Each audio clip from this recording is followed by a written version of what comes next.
alle zusammen. Ist das Geburtstagsfestli 10 Jahre Guckerzeitli? Oh. Gott sei Dank haben wir es geschafft. Wir haben schon das Gefühl, wir kommen zu spät. Unsere Opi hat uns eben drum hierher gefahren mit dem Auto. Ja, dann sind wir aufgehalten worden von dieser Ettiger Ordnungshüterin. Ja, die hat dem Opi eine Busse gegeben, 40 Stutz, weil sie gemeint hat, er parkt. Dabei fährt er immer so langsam. Hey, hat die böse reingeschaut. Wir hatten mal einen Dobermann gehabt. Also, wenn du dem den Knochen weggenommen hast, hat er genau das gleiche Gesicht gemacht. Ja. Der Opi hat dann zu ihnen gesagt, hoppla, das Bussenblöckli sitzt ziemlich locker, kann man von der Uniform nicht behaupten. Zack!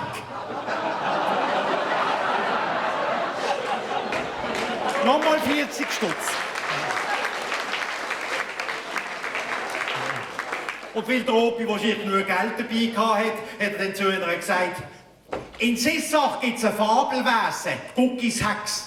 Und dank dir sättigen ein blamablen Wesen, das böse Biest. Zack, 100 Stutz da oben drauf. Und dann hat sie zum Opi gesagt, so, und jetzt umdrüllen und zurück auf Derwil. Da hat der Opi das ganze Portemonnaie rausgeworfen und gesagt, kannst du mein ganzes Geld haben, lieber arm in Ettigen als reich in Derwil.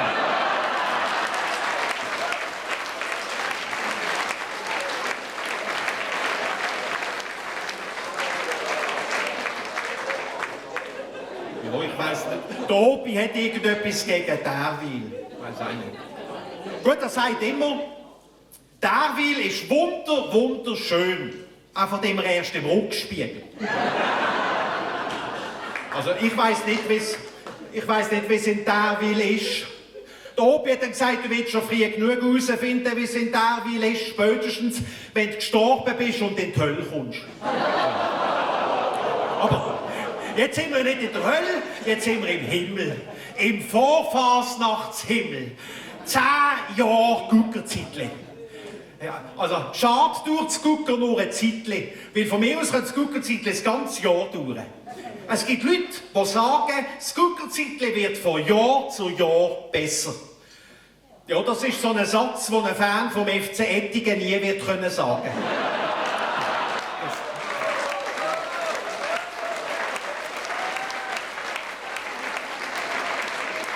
Ja, aber die sind ein bisschen, die sind gerade schlecht, ja. Also, die sind noch schlechter wie der FC Basel und das soll etwas heissen. Ja, aber die können nicht dafür. Nein, der FC Ettigen kann nicht dafür. Nein, ihr Schuttplatz, der ist wie ein Alkoholiker meistens zu. Ja.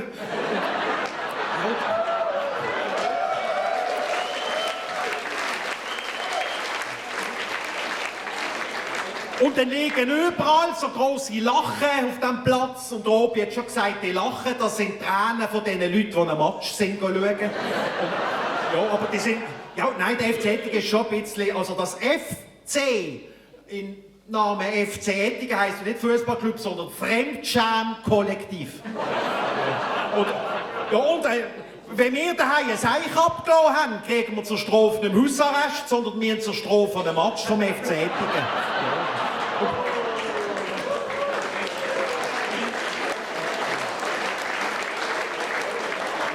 Und unser Opi hat gesagt, man soll doch den FC Ettigen endlich einmal an den ESC schicken, an den European Song Contest.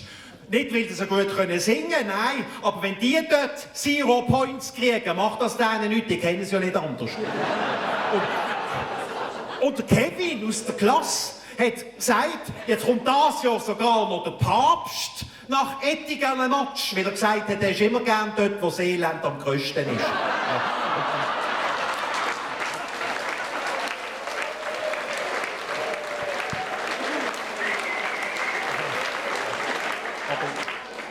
Aber ich finde es nicht so elend in diesem Ettigen, weil aus Ettigen kommen immer ganz viele tolle Ideen.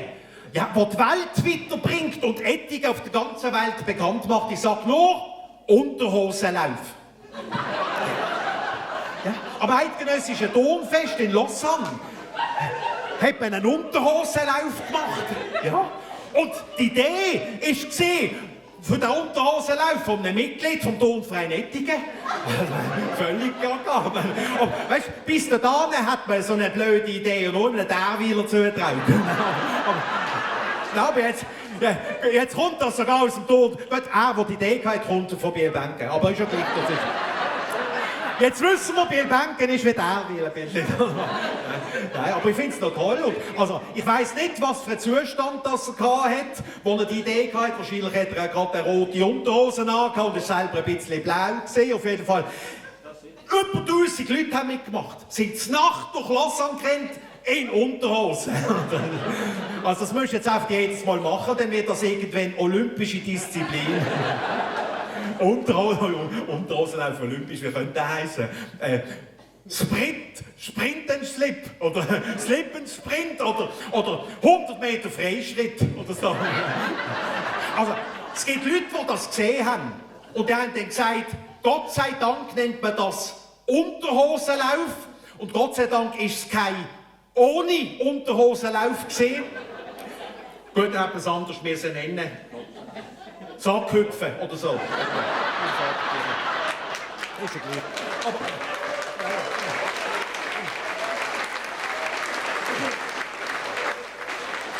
nein, da hat aber der Musikverein Ettigen viel besser, die mir nicht in Unterhosen auftreten.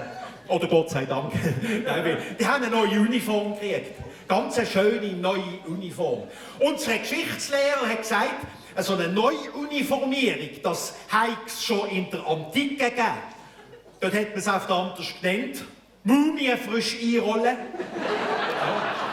Ja, und die Mumien vom Musikverein, also die jetzt vom Musikverein, die sehen super aus in den Uniformen. Also die Uniform sitzt, die Stückchen, die sie spielen, ja, gut, aber das gleicht sich ja dann wieder aus.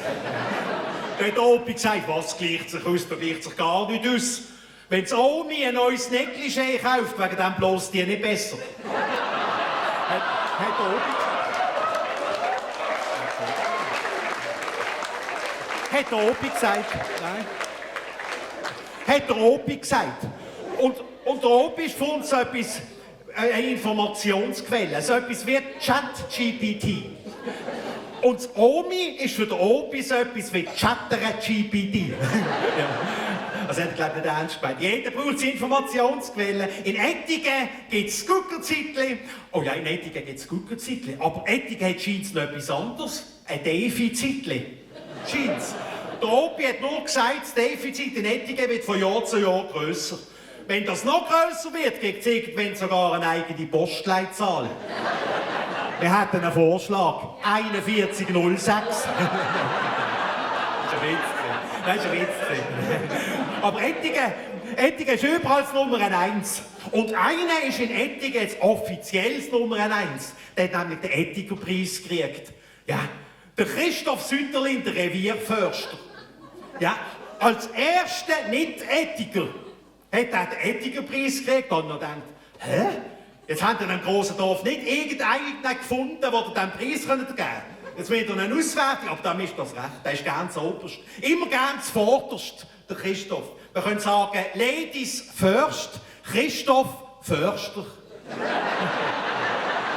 Das ist ein Wortspiel. Nein, nicht jedes Mal. Und, oh ja, das Nummer 1 in Ettigen, gastronomisch gesehen, ist das Bahnhöfli. Ja, das Bahnhöfli, also der Opi hat gesagt, hat die Grossmami keinen Herzschrittmacher, wäre sie schon lange gestorben. Und der Ibrahim und das Bahnhöfli ist so quasi der Defibrillator von Ettigen. Und habt ihr das gewusst? Das Bahnhöfli heisst ja Bahnhöfli, weil dort am Stand ist ganz viel hocken mit einem guten Zug.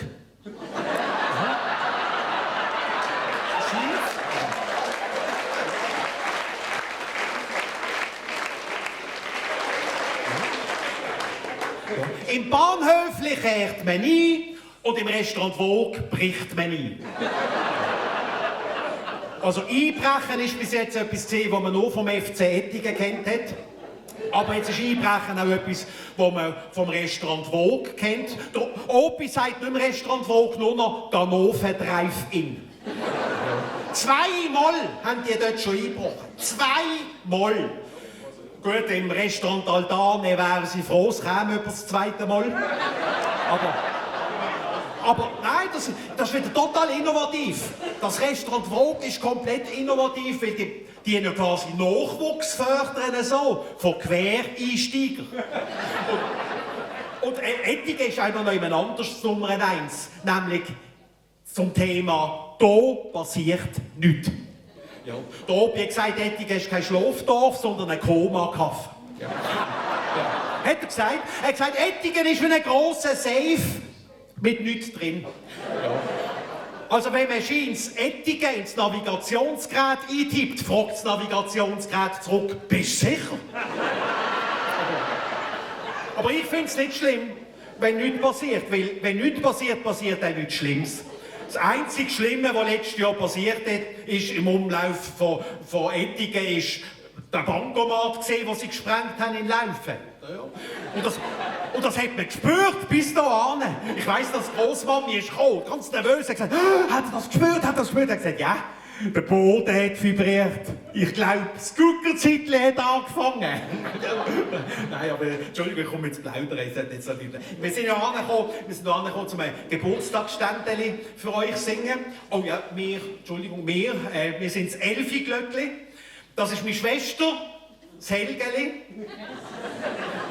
Ja, das Helgeli zeigt uns die Helgeli. Ja, das ist jetzt ein riesen Zufall, dass Helgeli zeigt. Gut, Gott sei Dank zeigt sie keine Fotos, sonst wäre es meine Schwesters Totteli.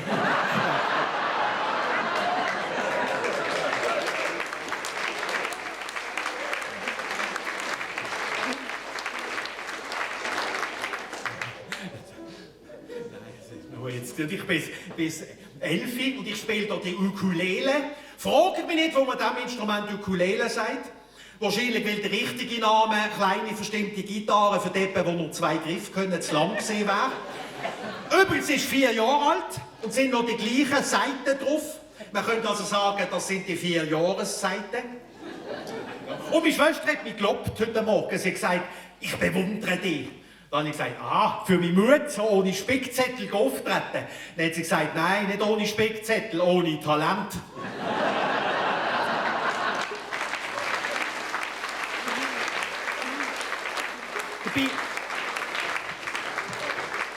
Dabei hat meine Ukulele-Lehrerin, Frau Hugendobler, hat mich gelobt.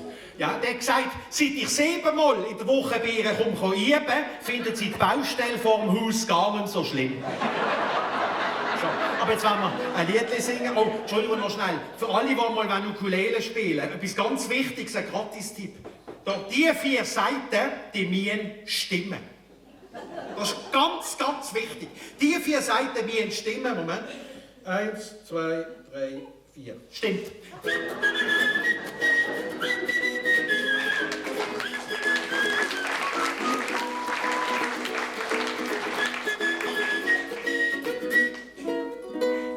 Jahre Guckerzeitli, Happy Birthday heute an alle. 10 Jahre Rampa Zampa, Remi Demi, Halligalli. 10 Jahre Toben, Klatschen, Johlen und auch Lachen. 10 Jahre sich über alles und jeden lustig machen. 10 Jahre offen, ehrlich, direkt ohne Blatt vor Maul. 10 Jahre hammermässig, sackstark und mega cool. 10 Jahre etwas wie eine Droge, für ein Fasnachts-Junkie sein. 10 Jahre das wortwörtlich, immer voll dabei. Ein Gucker braucht halt ein Zeitling, Trommelwirbel, Tusch, Terrain, bis es endlich checkt. Das Guckerzeitli lass mir nie mehr nehmen. Tschüss zusammen!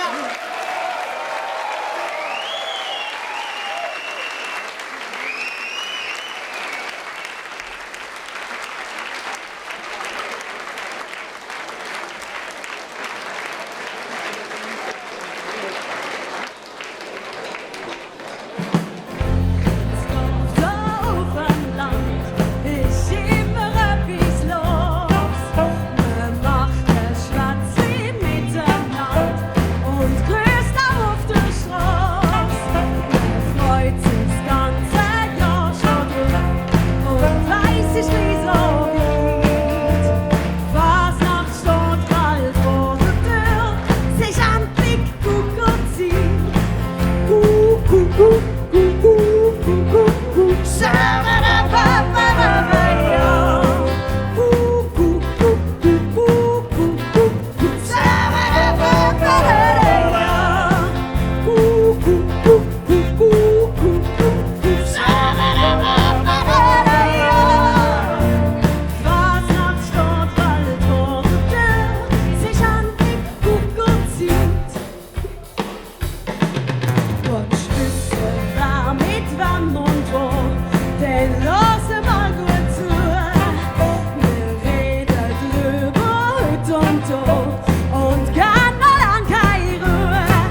aber du musst in die Schule. Aber dort habe ich keine Freunde. Und alle Lehrer hassen mich. Und der Abwart schikaniert mich auch immer. So, jetzt riss dir mal zusammen. Du bist schließlich 45 Jahre alt und Schulleiterin. Du gehst jetzt in die Schule. Hopp!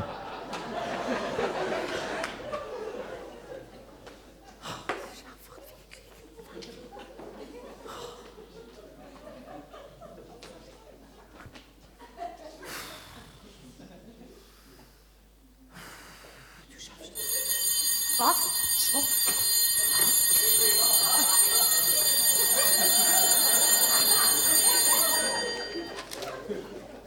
Hallo miteinander.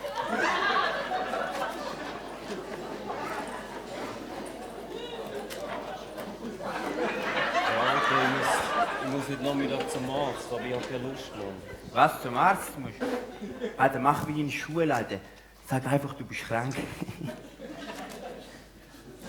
Schaut nicht um, der Wolf geht um. Schaut nicht um, der Wolf geht um. Ich habe ihn Fall gesehen im Wald und hat so ein grosses Gewölk. Einfach mega cool. So, guten Morgen zusammen, liebe Kinder. Guten Morgen. Ich bin eure Aushilfslehrerin für die nächsten paar Wochen. Yay! Weil Frau Hugendoppler ist eben im Schwangerschaftsurlaub. Wo sind wir da? Dritte Primar. Gut. Wo ist denn die Liste? Wo ist denn... Also, wenn wir mal schauen, ob alle da sind. Hä? Ich bin da. Ja, du musst bitte warten, bis ich dich aufrufe. Du hast gesagt, willst du wissen, ob alle da ist? Ich bin alle und ich bin da.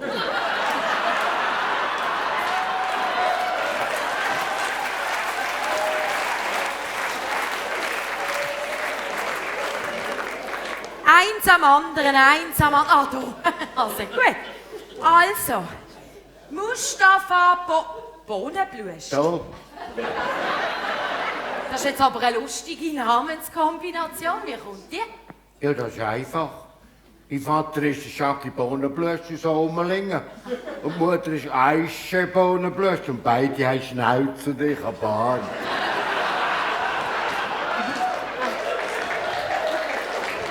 Und bin schon 15 Jahre in dieser Klasse. Super, super, gut. Machen wir weiter, hä? Oh Gott. Ranjesh Ranavanamaran.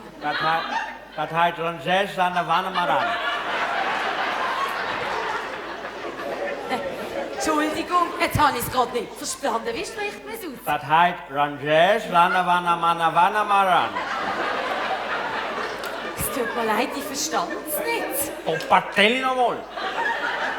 Mein Name ist Ranjesh Ranavanamanavanaranavanamanaran. Ranjesh, super. Gut, gut, dann haben wir den Kadir Sel Olmi. Salam alaikum. Dann haben wir den Ali Mohammed End Aha. Immer noch da. Ja, gut. Und wir haben Mel Annie El Sner. Ist das Neue? Mel Annie El Sner. Ich glaube, das bin ich. Aber ich heiße im Fall Melanie Elsner. Excuse.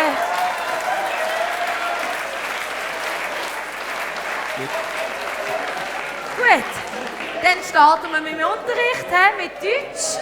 Wer kann mir eigentlich sagen, wieso dass man unseren Mutterspruch sagt? Mustafa. Weil der Vater nie zu Wort kommt. Hätte ich auch sagen. So, wir starten gerade mit einem Test. Wir haben 5 Minuten Zeit. Ja, ja. Nicht gut, nicht gut. Sicher nicht. Genau, wegen der Tage, weil ich mir immer dort Bad an der Tour. Voll. Entschuldigung, Ranjesh, jetzt habe ich dich nicht verstanden. Genau, wegen der Tage, weil ich mir immer dort Bad an der Tour. Es tut mir leid, ich verstand dich nicht. Genau, wegen der Tage, weil ich mir immer dort Bad an der Tour. Ah, er hat gesagt, dass man wegen genau solchen Sachen die Freude an der Schule verlieren Genau, im Fall. Ja, voll, Bro, aber ich kann nichts verlieren, was ich nicht habe. Hört, Kinder, ihr müsst keine Angst vor den Fragen haben, hä? Ich habe keine Angst vor den Fragen, ich habe Angst vor meinen Antworten, Mann. Ja, ich auch. Melanie? Dürfen wir echt später den Taschenrechner brauchen? Ich finde eben Rechnen so kompliziert. Vor allem Zahlen schreiben, oh Gott. Immer bei der Zahl 77 weiss ich zum Beispiel nie, welches Silber sich zuerst schreiben. So dumm. Ja, Melanie, du darfst, es ist ein Wörtli-Test, gell? Vergesst dann nicht bitte oben rechts euren Namen anschreiben. Melanie, du bitte nicht den anderen helfen, gell? Ja, sehr gut. Kadir, Nein, Jo. was hast du da angeschrieben? Was hast du da angeschrieben? Du? Du hast gesagt, schreibe euren Namen oben rechts. Ich habe geschrieben, eure Namen. Bist du dumm? Hey Mann, hast du auch schon mal etwas gehört von neuer Rechtschreibung? Scheißegal, Bro, brauche ich nicht, ich bin Linkshänder. So, die Zeit ist um. Ihr könnt mir den Test abgeben. Super. Wunderbar. Melanie, eben nicht helfen. Ich weiss es ist schwierig. Ja, danke. Ranches. Ranches. Ranches. Ranches. So, gut. Wir machen weiter. Sagt mal, was wollen denn ihr später mal werden? Oh, Lokführer. Ah, sehr schön, sehr schön. Mustafa, wie sieht es denn bei dir aus? Chef von Flogi, weißt du? Ja, das ist ein Pilot. Ah. Genau, genau. Ranjesh, wie sieht es denn bei dir aus? Ma darf nicht toccare, bitte mal bitte gemein oder so. Es tut mir leid, jetzt habe ich dich gerade akustisch nicht verstanden. Ich darf nicht toccare, bitte mal bitte gemein oder so. Ich verstand dich nicht. Hast du nicht meine Frage oder was? Ich darf nicht toccare. Bitte mal bitte gemein oder so. Melanie? Er hat gesagt, er schafft es nicht so gern. Wahrscheinlich macht er mal etwas bei der Gemeinde. Ah,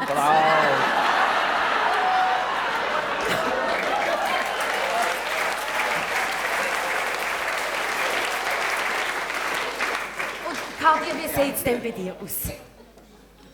Krankenschwester. Hallo, es wird sicher niemand ausgelachen in meinem Unterricht. Kadir, Krankenschwester. Du bist doch ein männliches Wesen, das geht nicht. Du musst nicht mehr etwas anderes, hä? Dann bin ich Krankenbruder. Lach nicht, Mann. Melanie, wie sieht es denn bei dir aus? Also, wenn ich so schön bleibe, dann werde ich Influencerin. Und wenn nicht, Lehrerin. Super, sehr schön. Gut, Ali, du kannst doch hier nicht schlafen in der Stunde. Doch, gut, musst noch ein bisschen leiser reden.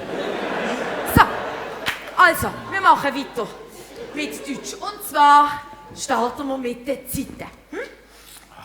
Welche Zeit ist das, wenn ich sage, du hättest nicht geboren werden sollen? Ja, Mustafa. Präservativ defekt. Nein.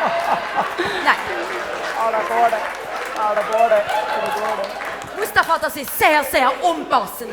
Übrigens, Kinder, könnt ihr euch merken, alle Wörter, die mit einem «un» anfangen, sind immer etwas Negatives oder etwas Schlechtes. So wie unangenehm, unschön oder eben unpassend. Ich kenne aber auch noch eins. Ah, super. Was denn für eins? Unterricht. Und weißt, egal wie leer du bist, die Frau ist Lehrer. So, Kinder, wir sind immer noch bei den Zeiten. Ich mache ein einfaches Beispiel. Welche Zeit ist das, wenn ich sage, ich bin schön? Vergangenheit. Okay, das hat keinen Sinn. So lang. Was haben ihr denn für Hobbys? Oh, Football, Jonglieren, Shooten und Flanken. Du würdest, ich spiele mit Mustafa in 1 Jahr. Mustafa ist Spielertrainer von 1 Jahr. Ich habe dich verstanden. Gut. Melanie, du bist so still. Bist denn du kein Fußballfan? Nein, voll nicht. Was machst denn du gern? Surfen. Ah, im Meer. Was im Meer? Nein, danke im Internet. So, die letzten 10 Minuten gibt es jetzt noch einen kleinen Test. Und zwar für die Melanie und den Ranches.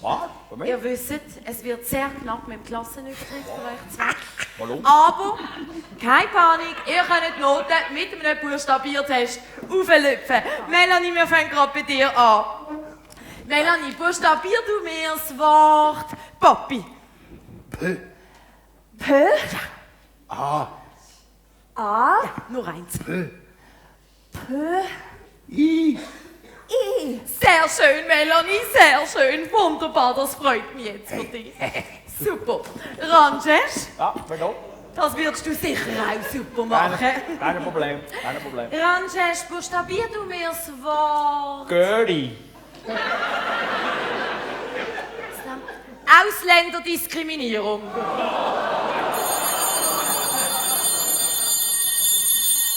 Ich sage euch eins.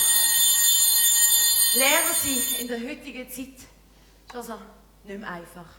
Da kommt man da hin, keiner hat Bock auf irgendetwas, haben fettige Haare und stinken und sind unmotiviert. Und dann muss man aus dem Lehrerzimmer in seine Klasse rein.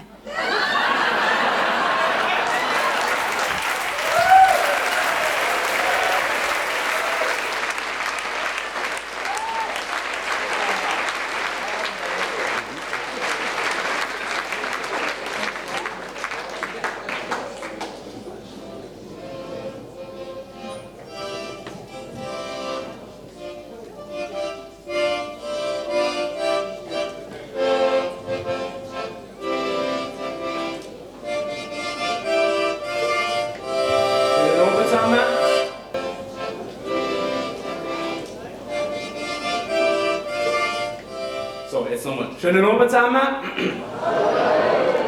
Wir zwei sind Gipfelstürmer. Ich weiss nicht, wer kennt ihn schon, wer hat uns schon mal gehört? Das hat mich jetzt auch überrascht, das ist das erste Mal, wo wir auftreten.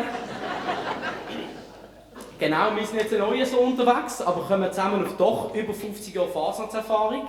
Und das mit 26, das ist... Genau, wir haben natürlich durch das auch, nehme ich mal an, kennen die meisten von euch auch unseren Refrain nicht. Ja, und dann würden wir da mal üben zusammen. Wir machen einmal vor und zweite Mal dürfen wir dann lauthals mitsingen. Sind ihr bereit? Ja! Sehr schön. Ja, die Fasnacht, ja, die Fasnacht, die Kuckuckfasnacht, die ist schön. Ja, die Fasnacht, ja, die Fasnacht, die Kuckuckfasnacht, die ist schön. Und alle zusammen. Ja, die Fasnacht, ja, die Fasnacht, die Kuckuckfasnacht, die ist schön. Ja, die Fasnacht, ja, die Fasnacht, die Kuckuckfasnacht, die ist schön. Sehr schön. Schauen. Ich muss zugeben, es ist schon eine Zeit her. Auch von der Frisur her war es nicht mehr so. Ja, zwei. Letztes Jahr bin ich lang reisen über Bolivien, Panama, Kolumbien, Peru und fast bis Neuamerika. Die Fasnacht habe ich auch verpasst, das tut meinem Herzli weh. Dafür hat's dort den Sandstrand und ein bisschen anderen Schnee. Der Kummer wird schnell... Ich merke, es ist nicht so schlimm und der Kummer wird schnell klein. Es ist halt einfach schön, so weit weg von der Welt sein. Ja, die Fasnacht, ja, die Fasnacht, die Kuckuckfasnacht, die ist schön. Ja, die Fasnacht, ja, die Fasnacht, die Kuckuckfasnacht, die ist schön. Schauen. Es ist nicht der Dieter Bohlen übrigens.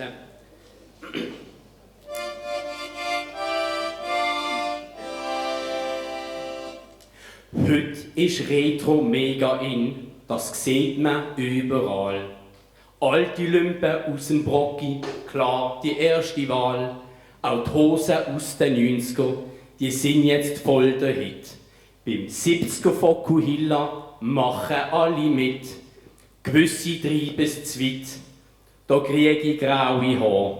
Die alten Lieder meine ich nicht von unserem Männerchor. Die Rede ist von den Nachbarn, die dümmer tun denn je, mit Ideen aus den 40er von der AfD. Jod Fasnacht, Kuckuck-Fasnacht, die ist schön. Jod Fasnacht, Kuckuck-Fasnacht, die ist schön. Der FCB wird Meister, nein, das ist kein Gag. Jo klar, denn der Shack-Attack haut alle weg. Unsere FCE will auch und züchtigt seine Männer. Auf dem Bänkli gibt's jetzt neu pro Match nur noch 2 Stangen. Der Fußball, den die spielen, ist leider nicht der Hit. Bei diesen krummen Bass kommt nur noch der Fußball mit. Kein Wunder, dass du so sicher nie der Gewinner bist, wenn der Beste auf dem Platz der Mai-Roboter ist. Fasnacht, Fasnacht, Kuckuck-Fasnacht, die ist schön. Fasnacht, Kuckuck-Fasnacht, die ist schön. Spinnenweben, Pfützen und unheimliches Licht. Der Boden hat schon Rissli drin und die Wände sind total feucht. Langsam kriege ich Gänsehaut und hab zittrige Beine. Es läuft mir kalt der Rücken ab, da in so ganz allein. Beim nächsten starken Windstoß stürzt die Bude ein. Wo bin ich da noch gelandet? Jo, das frag ich mich. Die Fenster voller Dreck und es stinkt nach alten Socken. Jetzt weiss ich, wo ich bin, denn ich gehört Ettiger Schulglocke. Fasnacht, Fasnacht, Kuckuck-Fasnacht, die ist schön. Fasnacht, Kuckuck-Fasnacht, die ist schön. Kommen wir schon zum letzten von heute oben. Dürfen es noch genießen, oder es ist gleich rum, je nachdem, wie das heult. Die Amis kommen voll bewaffnet mitten in Grönland an. Und das nur wegen dem Hirngespinst von dem orangen Mann. Dänemark wartet schon als erste Gegenwehr. Im Proviant haben sie das Möhrenbröt im Tupperware. Aber ganz Europa hilft dort mit, jeder macht sein Part. Die Briten haben für alle schon einen warmen Tee parat. Die Schweden auf den Elchen und Österreich auf den Ski. Die Portugiesen würden lieber in der Wärme sein. Die Finnen sind natürlich perfekt getarnt im Schnee. Aus Gewohnheit hat sich Frankreich als erstes direkt ergeben. Nicht alle sind am Kämpfen, gewisse geniessen die Ruhe. Mit dem Fondue schauen die Schweizer neutral aus dem Chalet zu. Doch Eiland, das siehst du nie nicht, ja völlig ab vom Plan. Stehen die Schwaben noch daheim und warten auf die deutsche Bahn. Fasnacht, Kuckuck-Fasnacht, die ist schön. Fasnacht, Kuckuck-Fasnacht, die ist schön. Und nochmal. Fasnacht, Kuckuck-Fasnacht, die ist schön. Fasnacht, Kuckuck-Fasnacht, die ist schön. Schönen Abend zusammen.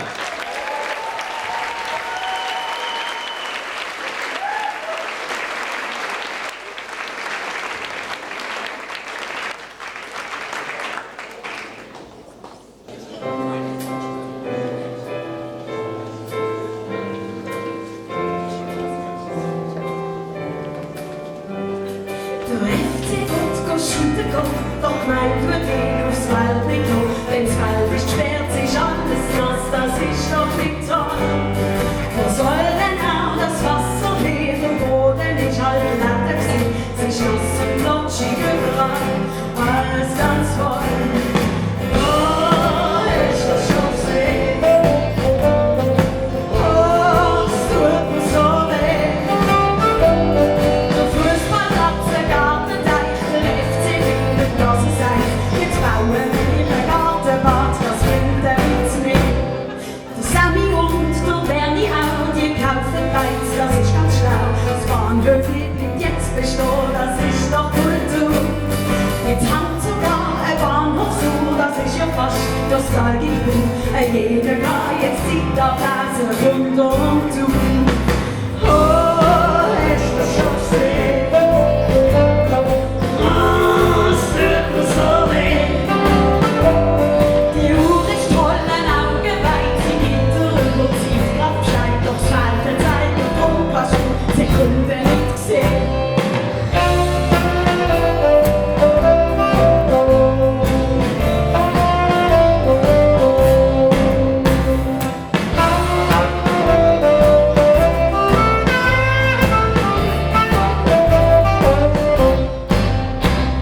Das Schulhaus wird jetzt voll saniert, nach 2 und 3 auf Glanz poliert. Wer soll denn das nur zahlen, denn die Finanzen stehen schief?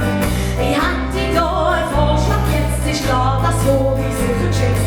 Ich nehm mir jetzt mal Mühe und schrieb du keine Briefe. Oh, hast du schon gesehen? Oh, es tut mir so weh. Ja, jetzt Lösung, es ist ganz klar, wir sparen jetzt, ist wunderbar. Nimm schnell das Zeugs mit dem und dann kostet's nicht mehr.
Ciao zusammen. Guten Abend miteinander. Oh, das ist aber freundlich. Machst du super?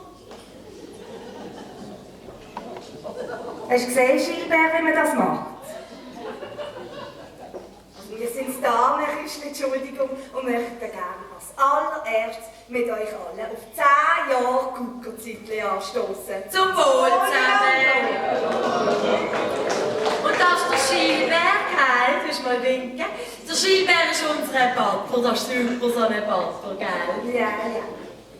Ja, Gilbert, wir haben Gäste. Kannst du servieren? Der kleine Kevin geht zum ersten Mal in ein Bordell. Was er für sein Batzen kriegt, fragt das Mademoiselle. Sie schickt ihn wieder raus. Gut, gang du ab auf die Piste. Früher Französisch haben wir eben nicht mehr auf der Liste.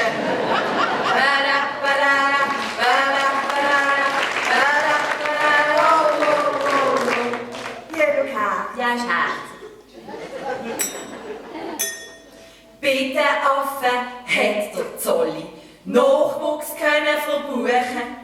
Viele haben das herzige Tierli grad sofort besuchen. Der Ludovic Manja ist sie Götti, doch so nebenbei könnte der vom Aussehen her auch grad der Papa sein.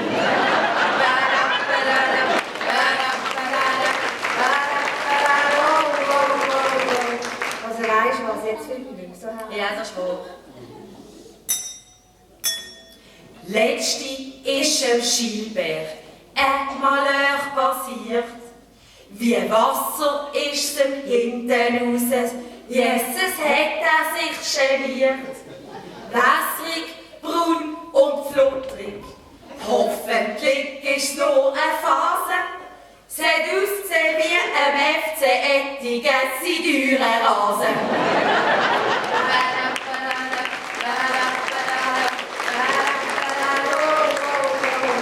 Kann passieren, Schilberg. Ja, ist nicht so schlimm.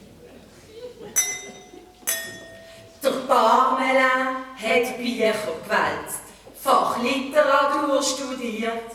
So haben seine Zollverhandlungen doch noch funktioniert. Er hat drum fahren treffen mit dem Trampelwesen, jeweils täglich 2 bis 3 Globi-Bücher gelesen.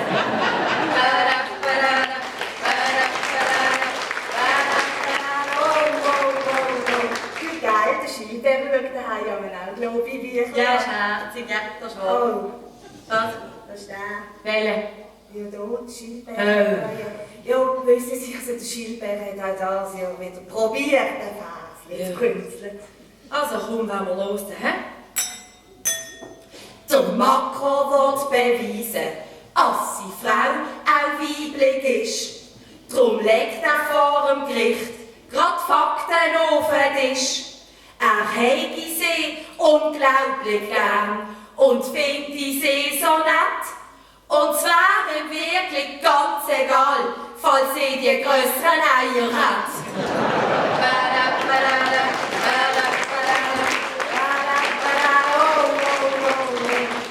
Also Schilberg, schäm dich. Dass ein Blitz dich trifft, ist nicht gerade realistisch. Der Lotto-Jackpot knacken wollen, ist ziemlich optimistisch. Doch die Sachen tun wahrscheinlich eher noch passieren, als dass man es Sättige endlich schafft, den Pumptrack zu finanzieren.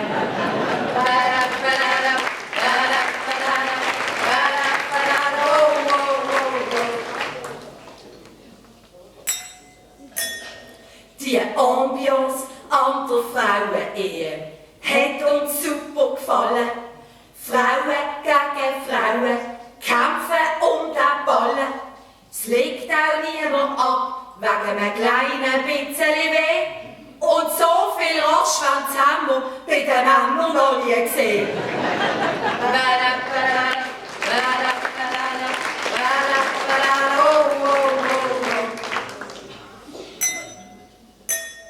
Wie es eidgenössisch Domfest war, haben wir wissen wollen. Stolz tut uns ein Ettiger-Türmler von dem Grossanlass erzählen. Wir haben gedurnt, viel gefestet und dann so richtig gesoffen. Eigentlich ist es gleich wie daheim im Training gelaufen.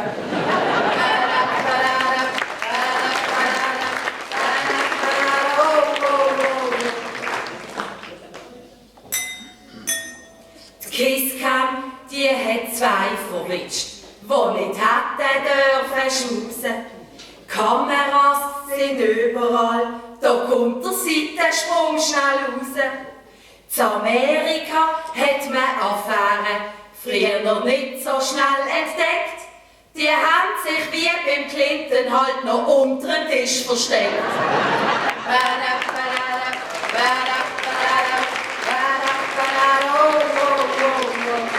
Oh, Schilberg, das ist der letzte, hast du geschafft. Ist aber ein wenig kompliziert. Ja, du hast auch mal etwas schaffen, wenn du dir hilfst mit zeigen, gell? Aber sonst machst du es gut. Das mit den Blümli und den Bienli ist nicht mehr so modern. Heute haben auch Bienli Bienli und Blümli Blümli und Bienli Pilzli und Blümli Fischli und Fischli Pilzli, so wie auch Bienli gern.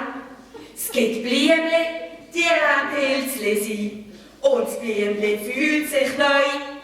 Das Brot. Kein Wunder, dass es so schlecht um die Geburtenrate steht.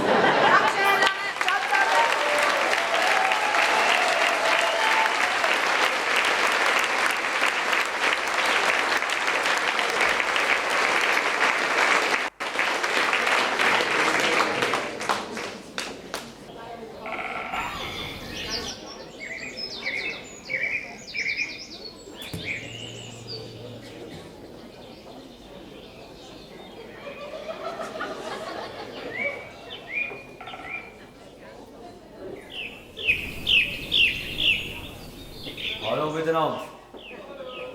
Sind ihr auch von der Wandergruppe die knackigen Räpplis?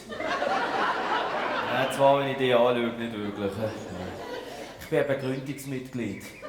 Und wir haben nachher eben eine Versammlung unten im Bahnhöfchen. Früher waren wir die Wandervögel. Dann haben wir uns aber getrennt. Die einen wandern jetzt eben wandern und die anderen die schauen einfach, dass es den Vögeln gut geht. Ja, und wir Rettiger, wir sind ja schon ein bisschen bekannt so ein bisschen zum Wandern. Das sieht man auch immer so am Bandtag. Also, ja, jetzt abgesehen von dir halt ein bisschen, aber sonst ist es eigentlich gut. Ich bin auch schon ziemlich lange unterwegs und bin jetzt hier schon auch ein bisschen froh. Ist hier ein Bänkchen, da kann ich hier wahrscheinlich ein bisschen eine Pause machen. Ja, das ist wahr. Ja, wisst ihr, viel unterwegs und dann müssen wir halt auch mal eine Pause machen. Schnell einen Schnupf. Ist etwas rausgekommen? Und ganz wichtig, trinken. Das ist ganz wichtig. Wegen der Dehydrierung.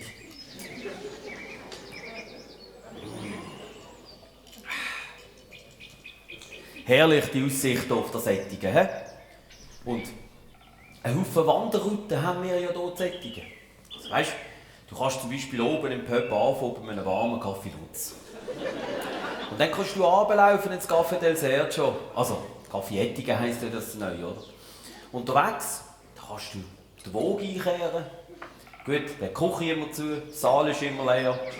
Aber so ein Bierchen als Unterwechsel, da schaut das Moni eigentlich schon.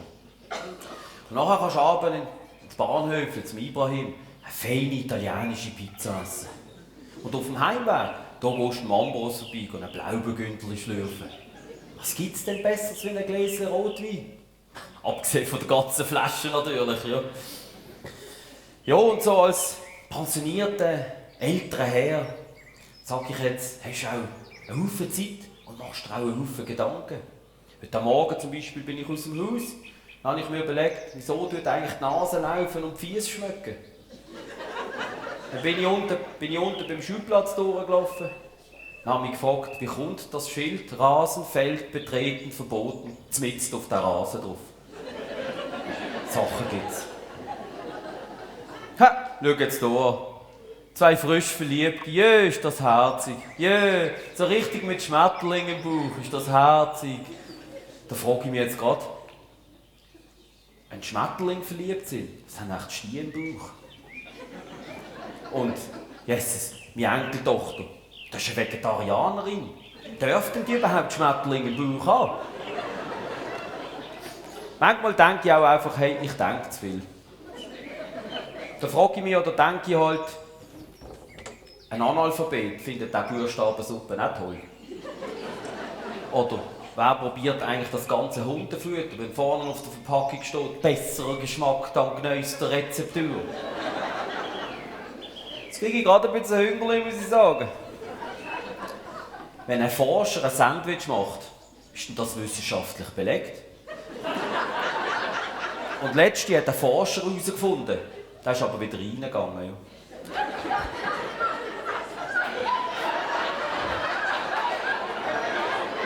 Geht damit ein bisschen länger. He?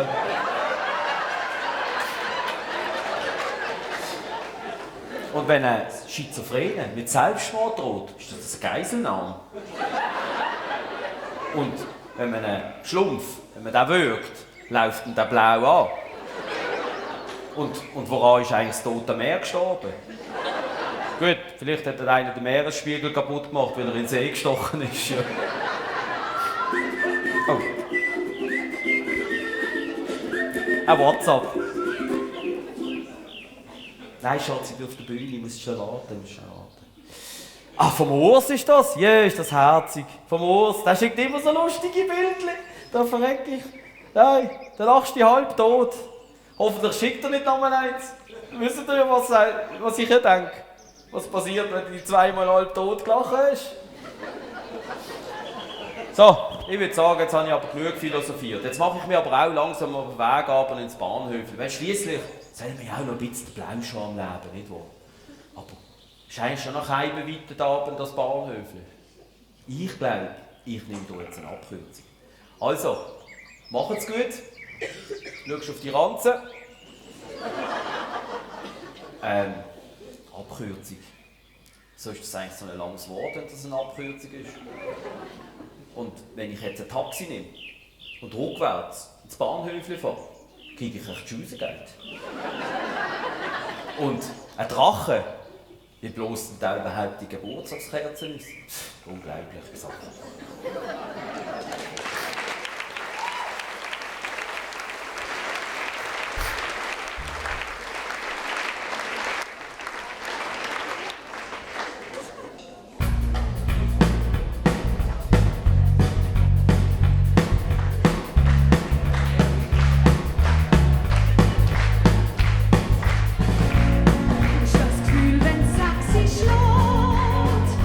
Schlafen bist, der Wecker geht.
Toll hier.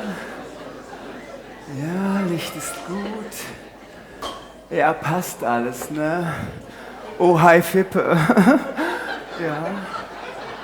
Ne? Ah, ja, ich bin draußen. Ja, ich lächle. Nee, kennst mich doch, ich schwitze nie. Ja, die sind auch ready, ja. Ich guck gleich mal von vorne, ja. Nee, Bühne gut. Ja, genau, die Stühle da hin, ja, toll. Ihr macht das so super. Ja.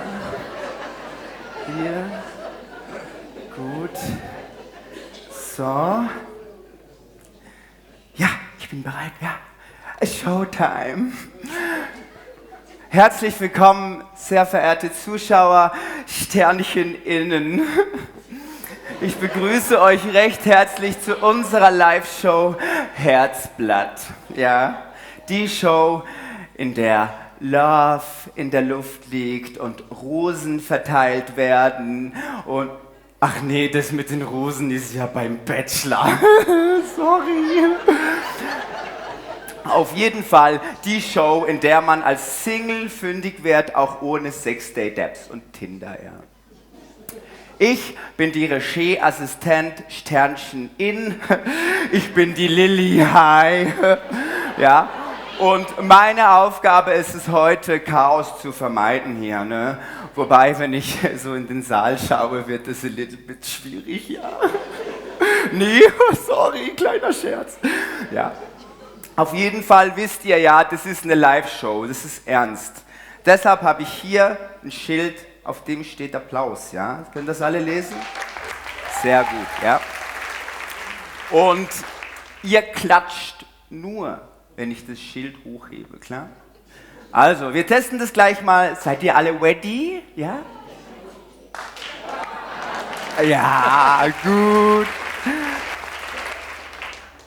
Ja, geht ein bisschen natürlicher, hat auf mich gewirkt, ja, als würde ich hier stehen mit einem Schild, auf dem Applaus steht, ja. Aber so, die Ecke, toll, wirklich toll. Der eine junge Mann da mit der Kappe, ja, super, genau so. Und dann des Weiteren habe ich hier auch noch eine Seite, auf der steht Lachen, ja. Und ihr könnt es euch vorstellen, ihr lacht nur, wenn ich das Schild hochhebe, ja. Auch das, kleiner Test, seid ihr ready? Ja? Ach nee, kommt. Auch schon mal gelacht, ja. Mehr Natur, aber kein Problem, ich bin geschult. Wir üben das gemeinsam, ja. Seid ihr ready? Ich sage vor, ihr sagt nach. Ha. Schön. Haha. Toll, ja genau. Zweite Stufe. Ahahaha. Ja genau. Und jetzt. Ja genau. Ihr seid so natürlich, Leute. Mir kocht das Herz, ja. Ich sehe, ihr seid ready for the show, ne? Wir sind auch gleich soweit. Wir sind ja, gleich bereit. Und denkt daran, das ist eine Live-Show.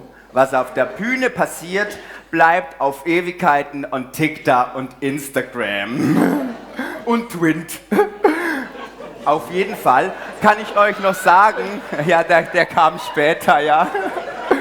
Kann ich euch noch sagen, ja, nee, die sind total ready, ja.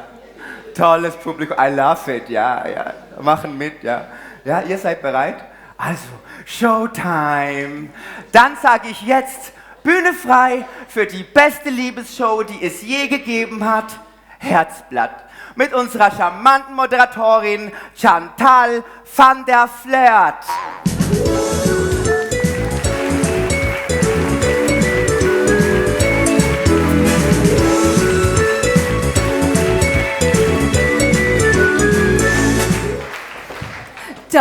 Danke, vielen Dank. Guten Abend, liebe Damen und Herren, und herzlich willkommen zu unserer romantischsten, verrücktesten und charmantesten Dating-Show. Herzlich willkommen, liebe Gäste hier in das Studio und liebe Zuschauerinnen und Zuschauer daheim an den Bildschirm. Heute wird geflirtet, dass sich der Balken biegen. Hier treffen sich Leute, die sich vorher wirklich noch nie gesehen haben.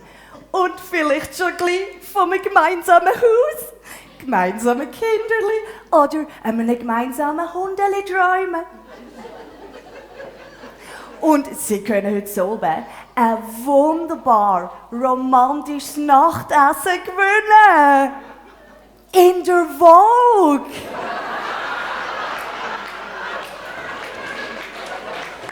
Zu zweit. Allein.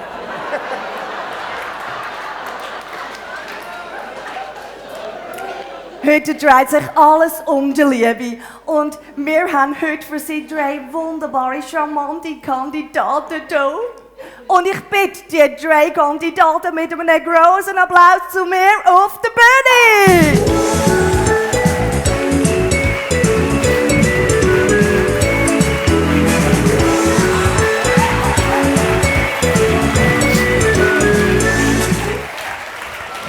Bitte, bitte, bitte. So, wir legen gerade los. Kandidat Nummer 1. Du dich bitte kurz vorstellen. Ja, mein Name ist Balthasar Junior, der Zweite von und zu Angenstein. Und von Beruf bin ich Anwalt für Zivil- und Scheidungsrecht. Herzlich willkommen, Balthasar. Und warum bist du heute oben da? Ich bin selber mein bester Kunde, bin schon 3-mal geschieden. Und hoffe hier auf die richtige Frau. Oh, so schön, Balthasar. Und sag mir mal, Balthasar, hast du Hobbys? Ich betreibe leidenschaftlich Hobbydogging. Aha. Kannst du das bitte an dem Publikum erklären, was das genau ist? Vereinfacht gesagt ist das Gassi-Gehen mit einem Hund, was es gar nicht gibt. Es hat den Vorteil, dass es keinen Dreck macht, kein Futter braucht und nicht bellt. Also kurz gesagt, man hat zwar das Recht an einem fiktiven Hund, aber keine Pflichten. Wunderbar! Super, Balthasar. Und du als Anwalt, wenn du deine Traumfrau müsstest beschreiben, wie würde sie aussehen? Das wäre eine Frau, die bereits beim ersten Treffen mein Herz in Besitz nehmen würde. Also Artikel 919 FFZGB. Ihre Stimme hat die Wirkung von einem konkludenten Angebot zum Lebensglück, das ich natürlich frisch, gerecht und ohne Widerrufsbelehrung annehmen würde. Danke, Balthasar. Wir kommen zu der Kandidat Nummer 2. Du auch dich bitte uns kurz vorstellen.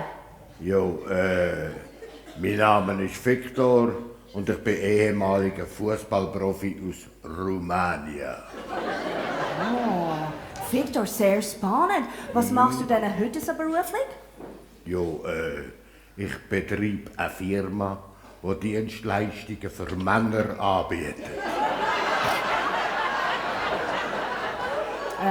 Viktor, es tut mir leid, da komme ich nicht ganz durch. Kannst du das ein bisschen erklären uns? Hey, das ist doch einfach mit Frauen und so. Aha. Aber heute bist du da, um deine grosse Liebe zu finden. Jo, ich bin immer auf der Suche nach Frauen. Und wenn ich so günstig dazukomme und erst noch gratis.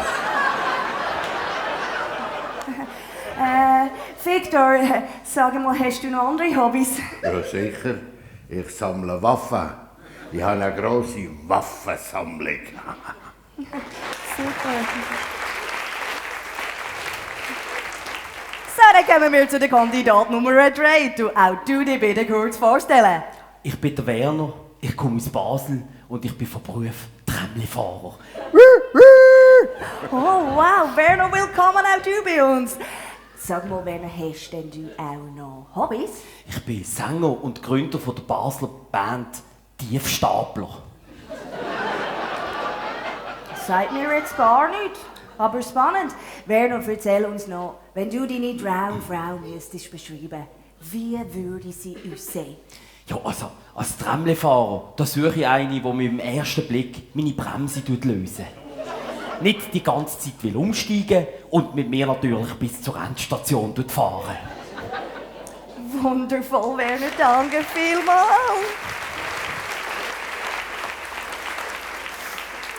So, jetzt haben wir die 3 wunderbaren Kandidaten dürfen kennenlernen, die auf der Suche sind nach der grossen Liebe. Jetzt fehlt nur noch der Herzdame. Aber bitte zuerst die Wand.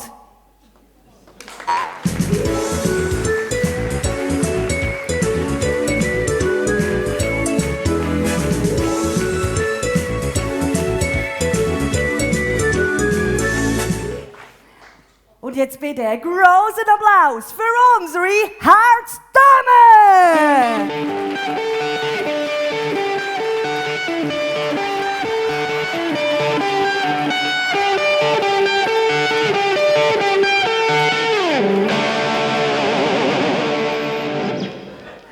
Herzlich willkommen, unsere Herzdame bei uns! Du dich bitte kurz uns vorstellen. Ja, also mein Name ist Dorothea, sagen wir aber alle Dorli. Und ich bin 30 und Kindergärtnerin. Wundervoll, Dorli. Und sag mal, Dorli, hast du denn auch Hobbys? Ja, also ich bin in einer ganz bekannten Biker-Gang. Ich weiss. Das ist sicher der blaue Biker. Was? Nein! Sicher nicht, fahr denkt Harley. Ein Harley? Also wenn es genau wissen, ein Fatboy in Red Brilliant mit Milwaukee-Motor und Jackie Light auspuffen. Ja, so eine Harley mit 50 Ross. Der dreht der Freiheit, du bist der Boss. Yeah, baby.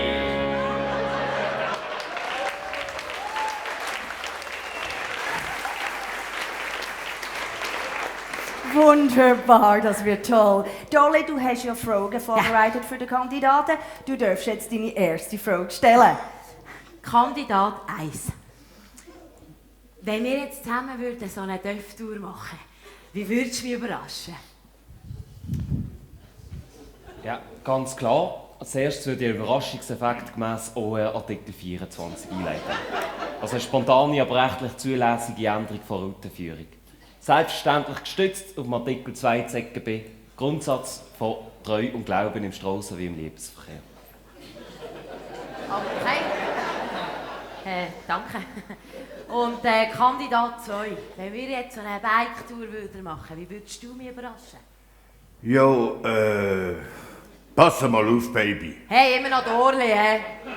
Okay, Dorli, ich mach's kurz. Du heissest Dorli und ich Viktorli. Verstehst du? Okay. Wow. Wow. Danke. Und Kandidat 3, hättest du noch eine zündende Idee, wie du mir auf einer Bike-Tour würdest überraschen? Ja, also ich würde entlang der Tramlinie 1 zu einer romantischen Endstation fahren.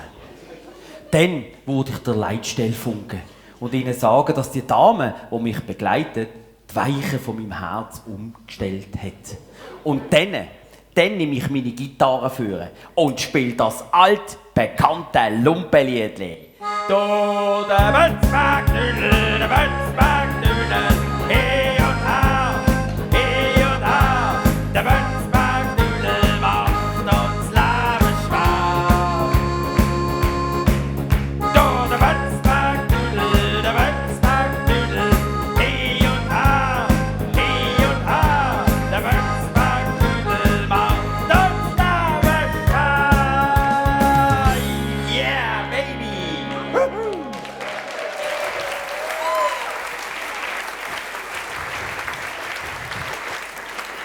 Dorli, ich sehe schon, das wird heute eine richtig schwierige Entscheidung für dich. Darum bitte ich die Regie-Moment bitte, das geht gar nicht so besser. Danke. Ich bitte jetzt aber um deine zweite Frage. Kandidat 2. Wie du weißt, fahre ich eben ein Harley. Wenn du dir so den Kandidat 3 anschaust, was wäre denn er für ein Fahrzeug? Jo, der Kandidat Nummer 3, das ist ein altes Tramli. Es ist laut und quietscht und wenn du einsteigen willst, dann brauchst du ein Ticket. Da kommt mir gerade noch einer zu Sinn. Was ist der Unterschied zwischen einem alten Tramli und einem Damenunterhösli? Es gibt keinen, sind beides Verkehrshindernisse.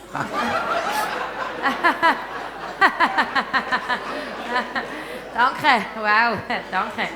Und Kandidat 3, wenn du dir jetzt Kandidat 1 anschaust, was wäre denn er für ein Gefährt? Ja, der Kandidat 1, das wäre ein Sportwagen. Er sieht super schnell aus, aber die Schnur eine optische Täuschung. Und wenn das Maul aufmacht, dann stinkt's. Aber hey, da kommt mir gerade noch in den Sinn, da habe ich gerade noch ein Lied. Hey Band, 1, 2, 1, 2, 3, 4. Nein, stopp, bitte. Nein, nicht. Bitte, keine so Kinderliedchen mehr.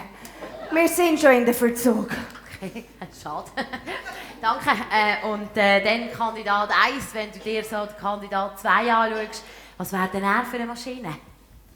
Kandidat Nummer 2 wäre ein ramponierter Oldtimer. Gut eingefahren, schon einige Tellen und Bühlen. Wenn du den Motor anschaust, dann knallt's. Oh, okay. Super. So, lieber Darli, das war es schon mit den Fragen. Damit du dir noch ein bisschen kannst überlegen, wer von diesen super tollen Kandidaten du möchtest wählen, kommt jetzt die kurze, knappe und brillante Zusammenfassung von unserer Susi. So, liebes Dolly, wer soll denn heute zu oben dein Herzblatt sein? Kandidat 1. Eine optische Täuschung, die dich gemäss OR Artikel 24 überraschen wird. Oder Kandidat 2. Der ramponierte Oldtimer, der vom Namen her sehr gut zu dir passen wird. Oder Kandidat 3, der mit dir im Tramli durch den Bötzberg fahren wird. So, liebes Dolly, jetzt musst du dich entscheiden. Darli, ich weiss, es ist schwierig. Es ist so schwierig. Aber- Also komm, Kandidat 3. Gut, Kandidat 3. Wenn Kandidat Ray deine Wahl ist, dann kommt jetzt zuerst zu uns der Kandidat Nummer 1, der Baldassar Us Ash. Junior der Zweite, von und zu angestellt. Schade.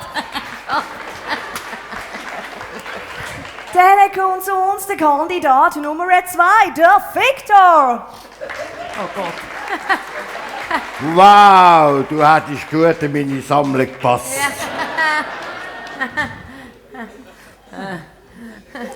Jolly, ich weiss, du bist fast so nervös wie ich. Wir gehen zu der Wand. Jetzt musst du allein, hä? Ja. Okay. Du schaffst das. Oh, nervös. Und da ist es, die Herzblatt!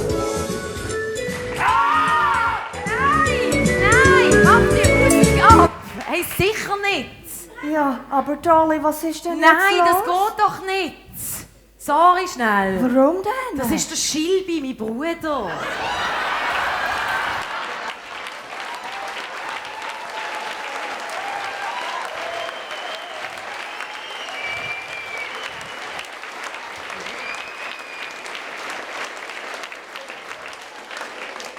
Und 30 ist sie auch nicht.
So, liebe Guckerzeitli, Gäste, wir haben mit dem zweiten Teil angefangen. Ich hoffe, es gefällt euch.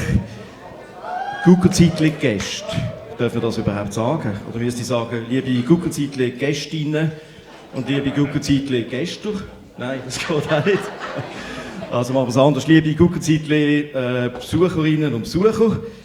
Nein, da fühlen sich wahrscheinlich auch noch ein paar ausgegrenzt. Liebe Guckerzeitli Besuchende, jetzt haben wir es. Also, super.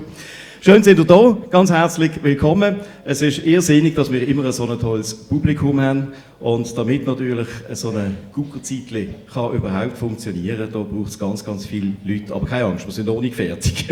Es geht noch weiter, aber ich muss auf die Zeit überbrücken, bis die Gucke hinten ab dieser schmalen Stege unten ist. Und mit diesem Schlagzeug ist das ein bisschen schwierig. Darum hat man gesagt, hey Tommy, stand auf die Bühne, du irgendwie die Leute ein bisschen unterhalten. Und ja, gut. Also nein, aber das mache ich natürlich sehr gerne. Guckerzeitli 2026 ist 10 Jahre alt. 10 Jahre gibt es das schon und es ist eine irrsinnig schöne Sache. Und es funktioniert wirklich nur, weil ganz viele Menschen mit ganz viel Herzblut hier mitschaffen. Schauen wir zum Beispiel, ich habe es letztes Jahr schon gesagt, es sind nochmal 4 Laternen mehr wie letztes Jahr. Schauen wir mal die Laternen an. Es ist unglaublich. Die auf der Bühne, die drehen sogar. Ich habe das nicht gewusst, man kann offensichtlich ein Kugellager aus einem 3D-Drucker drucken und das dann irgendwie so, dass es dreht. Sensationell. Herzlichen Dank dem Tommy Stöcklin. Und wunderbar gemalt auch wieder vom Andi Mazzetti. Also riesen Applaus, denke ich, für das Dekorationsteam.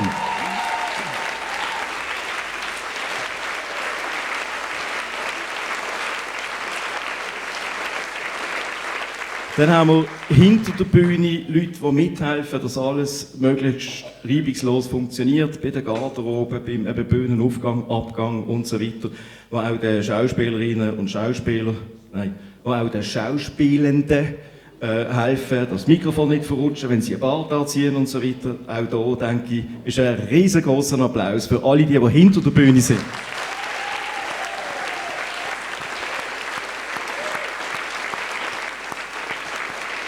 Denn schon fast legendär sind unsere 2 Helfer auf der Bühne, der René und der Rolli, die hier schauen, dass alles tiptop klappt. Und sie sind auch die ganzen Requisiten bauen. Ich weiss nicht, wie sie das machen, wo sie das machen, aber beispielsweise die 10-Jahres-Daten ist eine Sensation. Also herzlichen Dank, René und Rolli.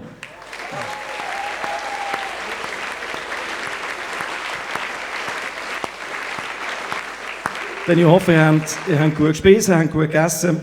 Auch hier, damit das klappt, braucht es natürlich Leute in der Küche, im Küchenteam. Die sind am Abwaschen, die sind am Maschinen füllen, die bekommen gar nichts mit vom ganzen oben, ausser einfach sehr feuchte und heisse Luft dort. Aber auch ein riesen Dank ans Küchenteam.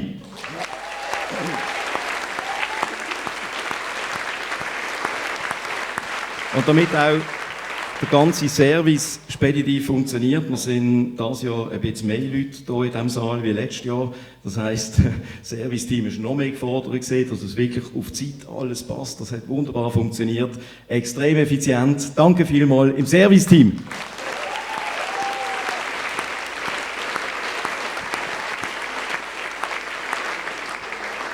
Oh, das sehe ich gerade, jetzt muss ich ein bisschen schneller schwätzen, Sie sind ja schon da unten.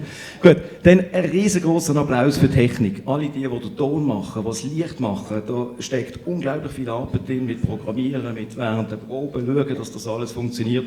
Technik dort hinten. Danke vielmals, ihr seid coole Siechen.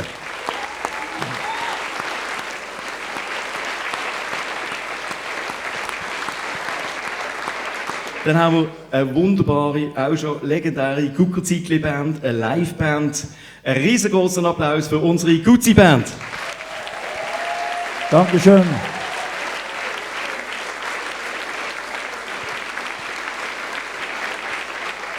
Und dann natürlich unser fantastisches Schauspielensemble. Ich werde immer wieder gefragt, hey, lohnt sich das überhaupt wegen 2 Öben, der Riesenaufwand? Und ich sage immer das Gleiche, es geht nicht um die 2 Öben, sondern es geht darum, ich freue mich auf jede Probe, weil wir haben es einfach lustig, es sind tolle Leute, es sind Freundschaften, es ist fast eine Familie mittlerweile. Also das Schauspielensemble hat sich weiterentwickelt und ich bin richtig stolz. Danke vielmals. Ein Applaus für unser Ensemble.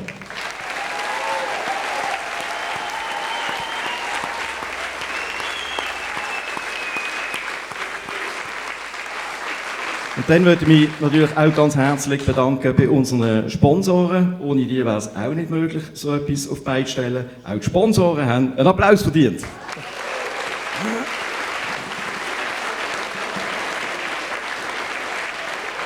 Gut, und ich bin sicher, wenn man das macht und so einzelne Gruppen quasi verdanken, dann vergisst man immer jemanden.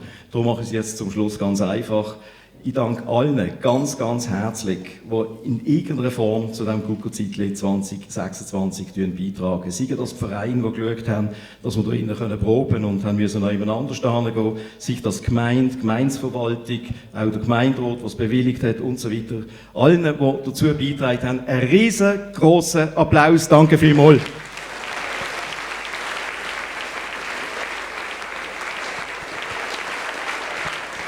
Gut, und wie ihr sicher mitbekommen habt, sobald wir draußen sind, also ich glaube wirklich in 2 Tagen geht es los mit der Sanierung von diesem Schulhaus.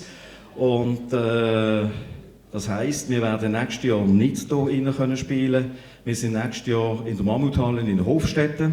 Und wir spielen dort am 29. und 30. Januar, das Guckerzeitli 2027.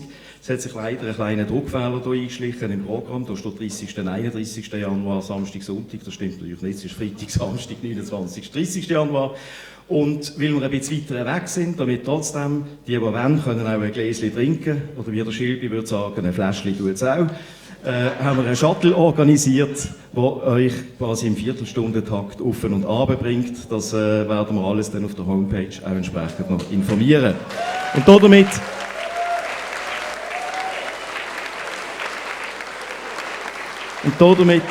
sage ich Dankeschön euch. Ihr seid ein großartiges Publikum, zumindest heute oben das beste Publikum, das wir je hatten. Nein. Es ist super mit euch. Danke vielmals, dass ihr so treue Fans sind vom Guckerzeitli. Und wir machen weiter im Programm mit den Gutzi Nachrichten. Viel Spaß!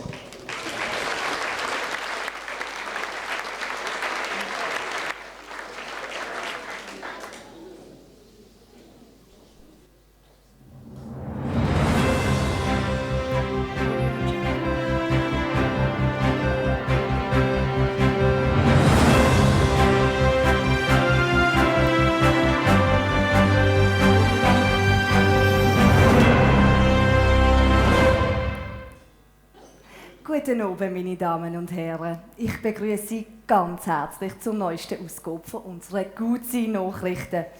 Wie immer mit freundlicher Unterstützung von der Kanalbank. Der Gemeinderat hat entschieden, dass die Bürokratie in der Verwaltung reduziert werden soll. Dafür hat er einen Ausschuss gegründet, der zuerst einmal prüft, wie man einen Ausschuss gründet. Damit später ein Ausschuss gegründet werden kann, der überprüft, ob der Ausschuss, der gegründet werden soll, zur Reduktion der Bürokratie auch den entsprechenden Zielen dieses Ausschusses gerecht wird. Freiwillige können sich gerne bei der Gemeindepräsidentin melden. Du! Hä? Gemeindepräsidentin, ist das nicht die Hübsche? Wieso? Haben Sie eine neue? Weiß nicht.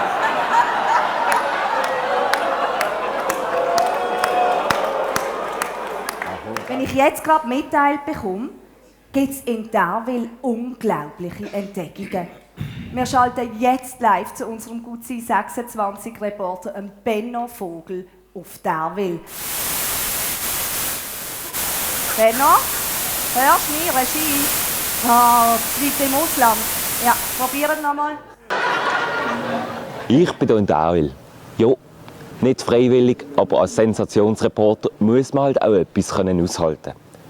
Ich bin hier vor dem Schulhaus Kelmatt und was sieht man hier am Boden? Eine grüne Zone. Und Sie wissen, was das bedeutet. Im Kleinbasel nennt man das die sogenannte Toleranzzone für Strassenprostitution.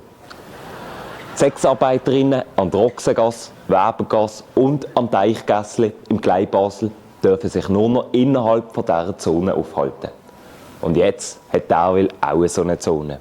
Und das erst noch direkt vor dem Schulhaus. Die Nachfrage ist offensichtlich so gross, dass der Gemeinderat eine Maximalanzahl definieren musste. Es dürfen sich jetzt noch maximal 20 Frauen aus dem horizontalen Gewerbe gleichzeitig in dieser Zone aufhalten. Ich möchte ja nicht wissen, wie das vorher hier zu und her gegangen ist. Ich sage Ihnen, ich bin sprachlos. Wie soll das noch weitergehen mit diesen 99er? Ich gebe zurück ins Studio. Wäre, glaube ich, doch lieber Zimmermann geworden.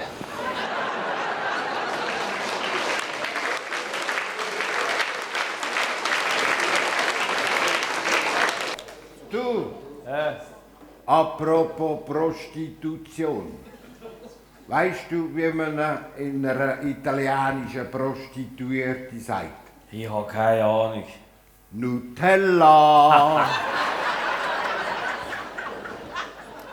Wissenschaftler haben in einer Studie herausgefunden, dass das Thema Recycling jetzt endlich auch beim Regierungsrat Basel-Land angekommen ist. Immer mehr Regierungsräte brauchen ihre Ausreden mehrfach.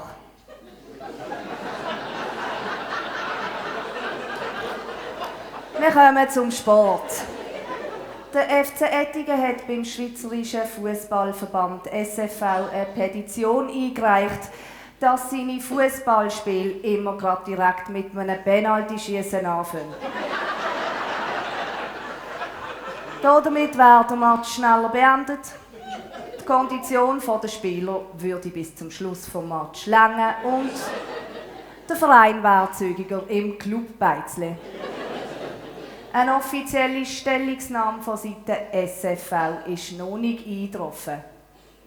Wir bleiben gerade beim Sport. Jetzt ist eine weitere Meldung von unserem Sensationsreporter Benno Vogel aus Derwil eingetroffen. Wir schalten gerade noch mal live auf Derwil, bitte. Wir wissen ja, dass Derwil eine starke Sportgemeinde ist und viel in ihre Sportvereine investiert. Wie ich aus sicheren Quellen erfahren habe, ist dieser Gemeinde jedoch das Geld komplett ausgegangen. Das ganze Schulhaus ist langsam am Verwahrlosen. Und noch viel schlimmer, 400 Meter Tartanbahn ist langsam am Zuwachsen. Schauen Sie dort, die Bahn hört einfach mit drin auf. Weil Derwil kein Geld mehr hat, die Bahn fertig zu bauen. Eine Sprecherin vom Leichtathletikclub Derwil hat mir gesagt, dass der LCT sogar am Überlegen ist, ob sie statt Leichtathletik zukünftig lieber auf Orientierungslaufen umsatteln. Sie müssen sich langsam am Gelände anpassen. Gleichzeitig hat aber auch der Naturschutzverein Derwil Interessen angemeldet und will aus dieser ehemaligen Bahnanlage eine Trockenwiese machen. Wir dürfen also gespannt sein, wie es mit dieser Gemeinde weitergeht. Damit gebe ich zurück ins Studio. Danke, Benno.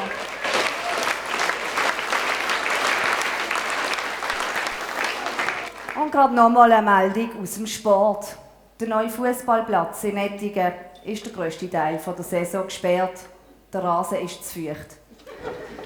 Der Gemeinderat überlegt sich jetzt dort ein Naturschwimmbad daraus zu machen. Wie unser Insider mitteilt hat, findet der FC Ettingen das eine gute Idee. Weil schwimmen kann ja die Abwehr schon. Und wenn es ein Schwimmbad geben würde, könnte der FC Ettingen auch einmal Meister werden. Badmeister.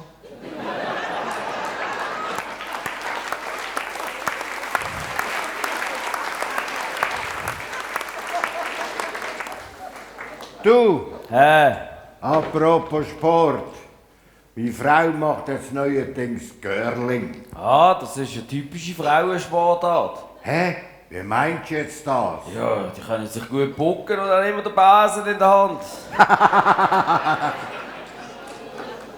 Ettingen. Die Feuerwehr Ettingen hat gestern oben eine Gruppe vom Turnverein Ettingen ab dem Dach vom Restaurant Bahnhöfli Ettingen müssen abholen. Sie haben im Restaurant Bier bestellt und der Ibrahim, der lokale Wirt, hat gesagt, die ganze Runde geht aufs Haus.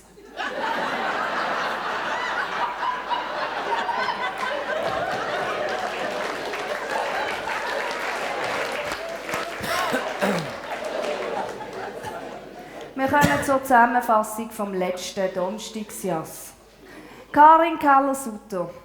Angesagt 10, gemacht 39, Differenz 29. Jetzt gehen wir ins Ausland. Wir schalten live zum Benno Vogel. Ja, geschätzte Damen und Herren, nach meinem letzten Beitrag bin ich noch ein bisschen graben. wie sich das für einen Investigativreporter auch so gehört. Und tatsächlich, der Gemeinde Derwil geht es richtig schlecht. Ja, es ist Derwil, ich weiss, aber auch sonst.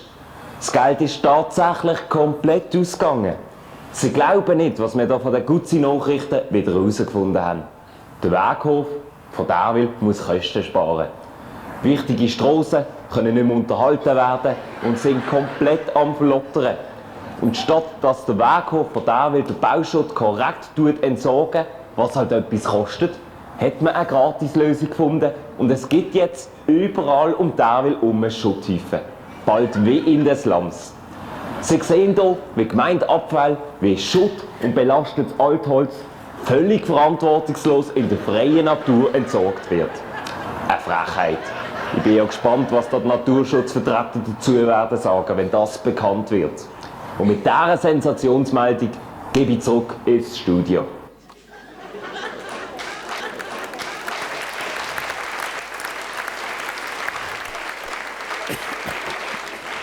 Da geht es ums Ettigen, finanziell ja gerade super. Nochmal gerade eine Meldung aus Ettigen. Der Sami und der Werni haben das Bahnhöfli gekauft. Jetzt fragt sich der Sami, wie das ist, wenn er daheim kein WC-Papier mehr hat. Wenn er jetzt eine Rolle vom Bahnhöfli mitnimmt, kann er dann Eigenbedarf anmelden?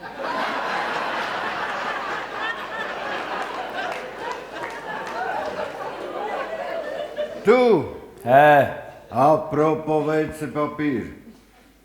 Wie sagt man einem intelligenten WC-Benutzer?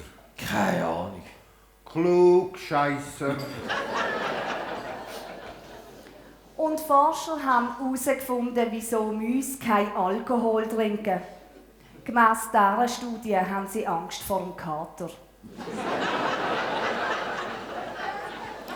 Und wieder kommt eine dringende Meldung von unserem Benno Vogel aus Derwil. Jetzt ist es klar. Meine Verdachtsmomente sich tatsächlich bestätigen. Derwil entwickelt sich langsam aber sicher zu einem Drittweltdorf.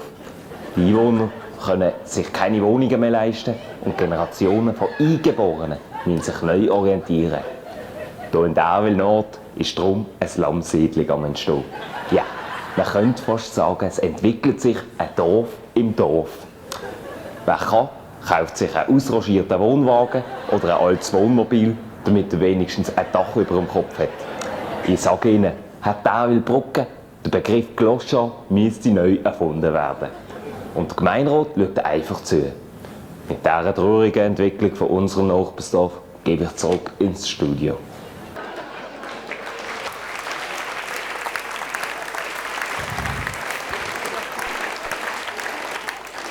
Du! Was machst du übers Wochenende? Ja, ich gehe glaub, mit meinem Sohn Drachen steigen lassen. Ah, ja, das mache ich auch. Ich fahre mit meiner Schwiegermutter am Flughafen.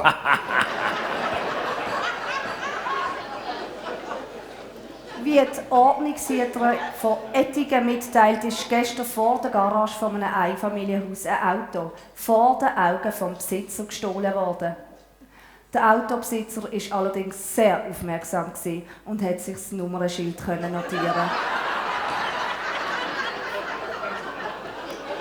Und wir kommen zu einer weiteren fantastischen Meldung aus Derwil. Bitte, Benno. Unglaublich! Jetzt habe ich vorher gerade Bestätigung bekommen, wie wir von offizieller Seite von einem Derwiler Gemeindepräsidenten, der allerdings anonym bleiben, erfahren haben. Es ist dem Gemeinderat von Derwil tatsächlich bewusst, dass sich die ehemals so tolle Nachbarsgemeinde in einem rasanten Tempo zum Banlieue von Ettigen entwickelt. Zu einem sozialen Brennpunkt, ja, man könnte fast sagen, zu einem Schmuddeldorf. Der Gemeinderat will Gegensteuer geben und hat darum im Rahmen von einem Provisorium Container gestellt, wo die armen Menschen von Derwil wohnen können. So wie es im Moment aussieht, wird es jedoch nicht bei einem Provisorium bleiben und Derwil selber reden schon von einem sogenannten Proviturium. Ist doch gut, ist wenigstens in Ettigen die Welt noch in Ordnung. Und damit gebe ich zurück ins Ettiger Studio. Ich bin so froh, wenn ich wieder in Ettigen bin.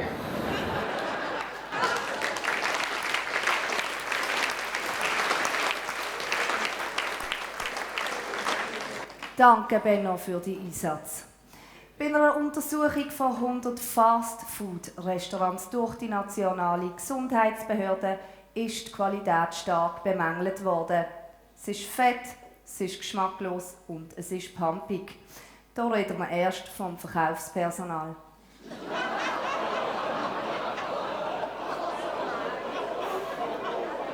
So, wir kommen jetzt zu den Zollvorhersagen für die kommenden 6 Stunden.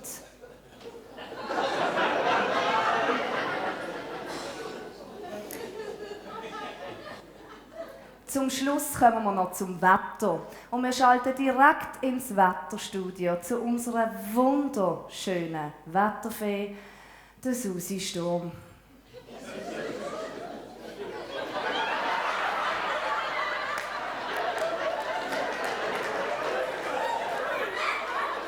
Guten Abend, sehr verehrte Zuschauerinnen und Zuschauer. Rückblick. Letztes Jahr haben wir einen schönen Sommer gehabt. Er hat an einem Mittwoch stattgefunden. Ausblick. Morgen zeigt sich die Sonne nur kurz. Sie hat wahrscheinlich Homeoffice. Und so zickig, wie das Wetter aktuell ist, wird es auch nicht mehr von Petrus gemacht, sondern von der Petra. Wer hat das geschrieben? Egal. Denn Sie wissen ja, was das Schöne am Winter ist. Man kann sich auch mal einen Ausrutscher erlauben. Denn das schönste Wetter nützt einem nichts, wenn es regnet. Und zum Schluss noch eine Bauernregel. Kräht der Hahn heute auf dem Mist, ändert sich das Wetter oder bleibt, wie es ist. Damit zurück ins Studio, auf Wiedersehen.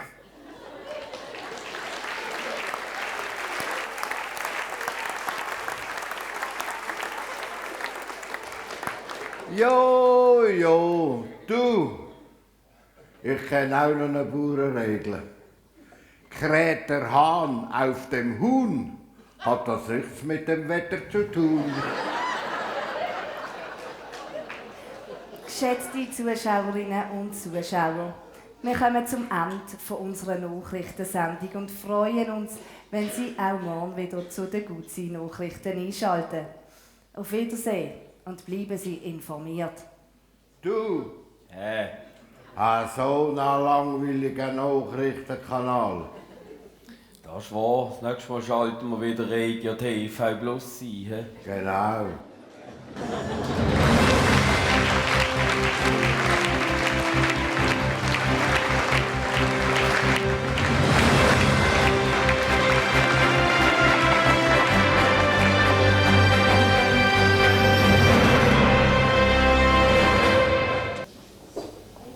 Am Guckerzeitli auf der Bühne zu stehen, ist allejahr die perfekte Gelegenheit, um das Dorf Ettigen im besten Licht darzustellen und mit Klischees aufzuräumen. Wie meinst du das? Das ist ganz einfach. Zum Beispiel, wenn ich dich frage, was kommt dir in den Sinn bei Ettigen, wenn du an das Dörfli denkst? Was ist typisch für das schöne Dorf? Nicht der Angelo Boro. Glaubst du auch, dass Dorf der Bauers Leben wie und Leberwürst bestehen? Ist nur ein gemütliches Kaffee? Nein! Wir haben mehr als Länder, ganz viele tolle Sachen gibt's in Ettigen. Zum Beispiel? Ja, Guckerzeitli, Ibrahim und Zusammenhalt, Machbach, Schatten und auch ganz viel Wald. Unsere tollen Gäste heute oben in diesem Fasnachtssaal. Es gibt so viel Tolles! Made in Ettigen, unsere Gucker als Symbol. Made in Ettigen, ja, wir fühlen uns so wohl. Made in Ettigen, und wenn du im Wald laufen gehst, dann weißt du, Schatten ist auch made in Ettigen. Also die Festkultur, was nie sonst so gibt. Made in Ettigen, unsere Weizen, die sind auch der Hit. Made in Ettigen, sind Splitter, sind auch Teil von da. Das ist Kultur und ist auch made in Ettigen. Made in Ettigen, unsere Gucker als Symbol. Made in Ettigen, ja, wir fühlen uns da wohl. Made in Ettigen, und wenn du im Wald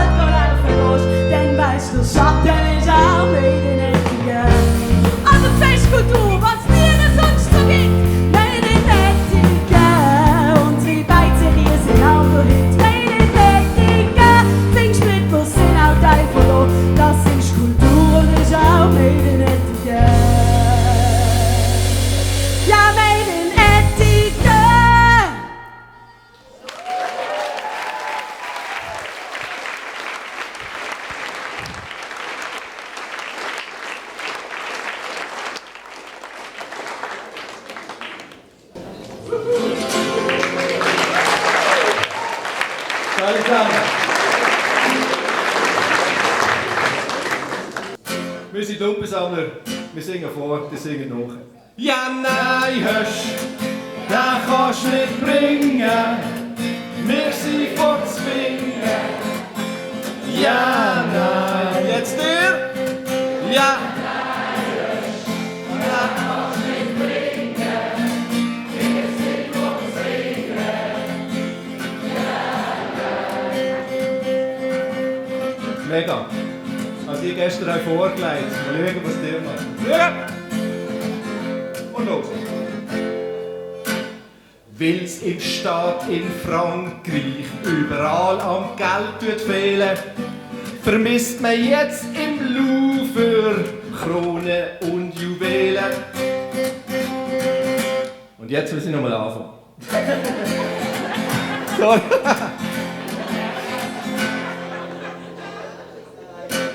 Weil's im Staat in Frankreich überall am Geld fehlen, vermisst man jetzt im Louvre so Kronen und Juwelen.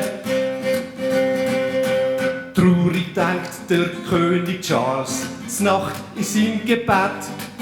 Wie schön wär's, wenn oder Andrew keine Kronjuwelen hat. Ja, nein, hörst wir sind vorzwingen. Ja, übrigens, das ist ein Schorsch. Bitte einen grossen Applaus am Schorsch.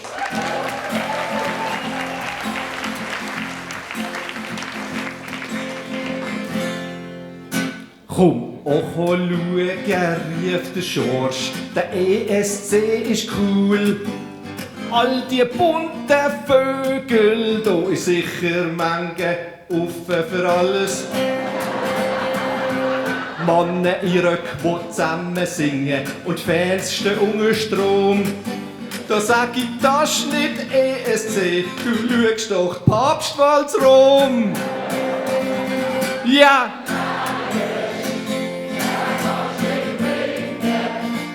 Wir sind schon, warte schon. Ich habe gestern einen gemacht. Also wenn ich den auch nicht kann, bitte Entschuldigung.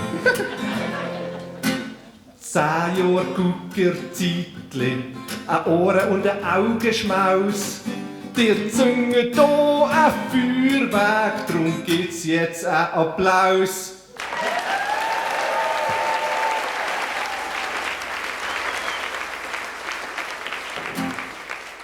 Das wär nicht möglich in jedem Dorf. Ich will ja gar nicht spotten, aber Feuerwerk sind zum Beispiel in Tärwil halt verboten. Ja!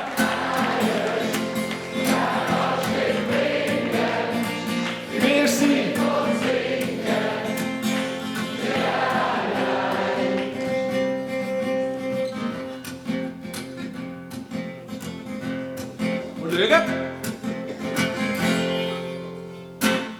Frau Rösli will mit ihrer Klasse das Gender-Rap besprechen. Sie will für alle junge Frauen einmal eine Lanze brechen. Drum fragt sie die Mia, auf welches weiblich Vorbild sie grad sticht. Hey Bro, auf die Loredana, die ist ein geiler Sieg. Ja! Da! Wir sind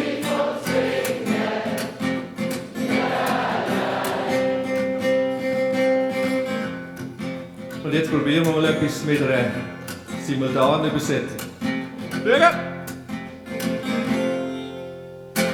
Et maintenant, chères demoiselles, mesdames und messieurs, je vous chante un Schnitzelbank, peut-être sogar deux. Ils ont un U, L, L, un O, O. Merkt, so ne Shit. Trotz all dem frühen Französisch längt's für eine Pointe nicht. Ja!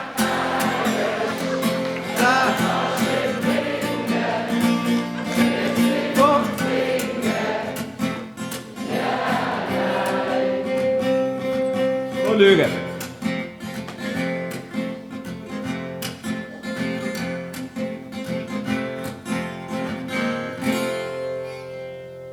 Beim Kostüm neuen geht der Schorsch mit viel Elan dahinter. Da plötzlich schreit er wie am Spieß. Ich hol sofort ein Pflasterli und wird, ich has vernommen, der Medizin-Nobelpreis vom Gianni bekommen. Ja! Ja! Wir sind von ja! Jetzt habe ich noch einen von daheim, aber hier im kleinen Rahmen kann ich bringen. Mit sexy Lippen stöhnt meine Frau, während sie ihr Hösli schwingt. Ich wünsch mir etwas, wo mich schnell von 0 auf 100 bringt. Natürlich hat mich das erregt, das ist ja gar keine Frage. Zärtlich hauch ich ihr ins Ohr, stang einfach mal auf die Waage. Ja, nein, da kannst du nicht bringen. Wir sind uns sicher.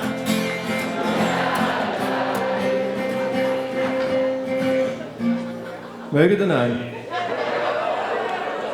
Wir haben einen Blues. Was im Sommer auf uns zukommen kann. Im Sommer ist ja WM in Amerika. 48 Nationen wollen den Köbel haben. Die erste Runde wird dann ohne Shooten durchgehen, weil die meisten Länder haben kein Visum bekommen. Wegen Geld, wegen lumpigen Haufen Geld.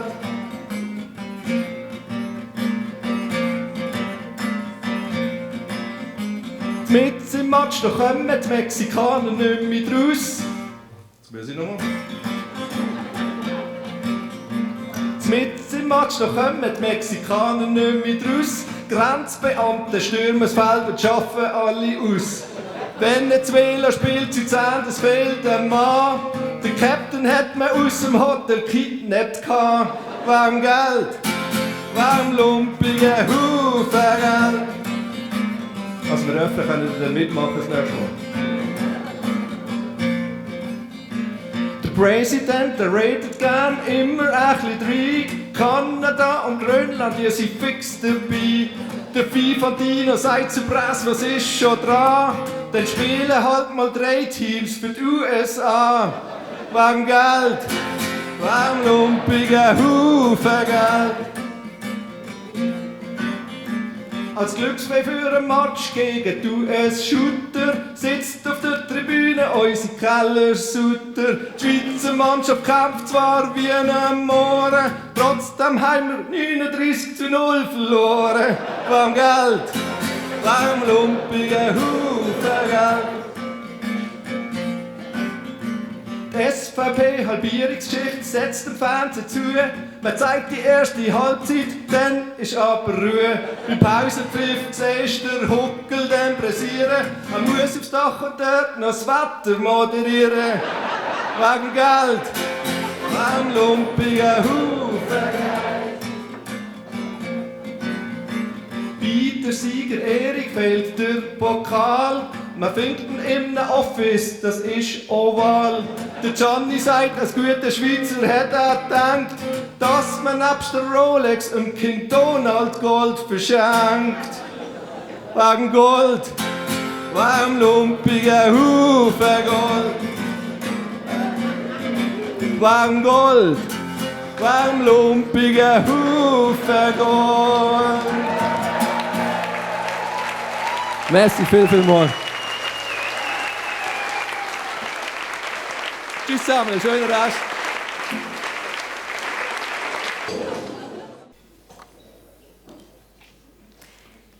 Freddy, so Ferien daheim ist auch mal schön, gell? Hä?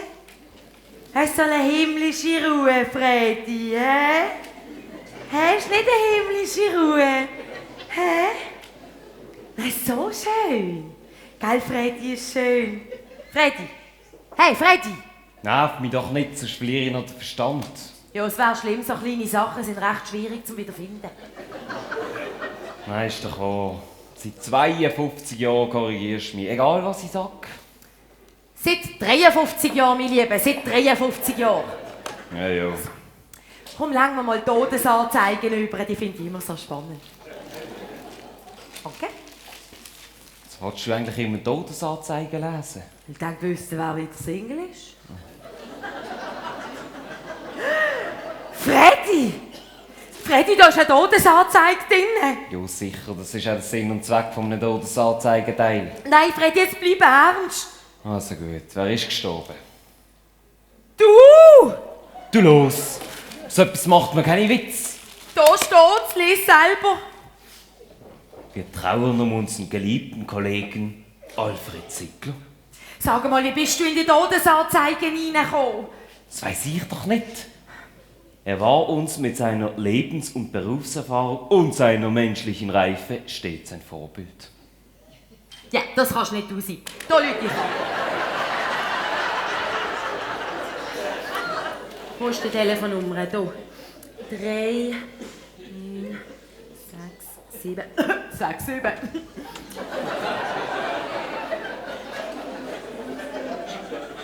Ja, grüezi, bin ich hier bei den Todesanzeigen. Ja, wunderbar. Hören Sie, der Alfred Ziegler, der heute drinnen ist, das ist mein Mann.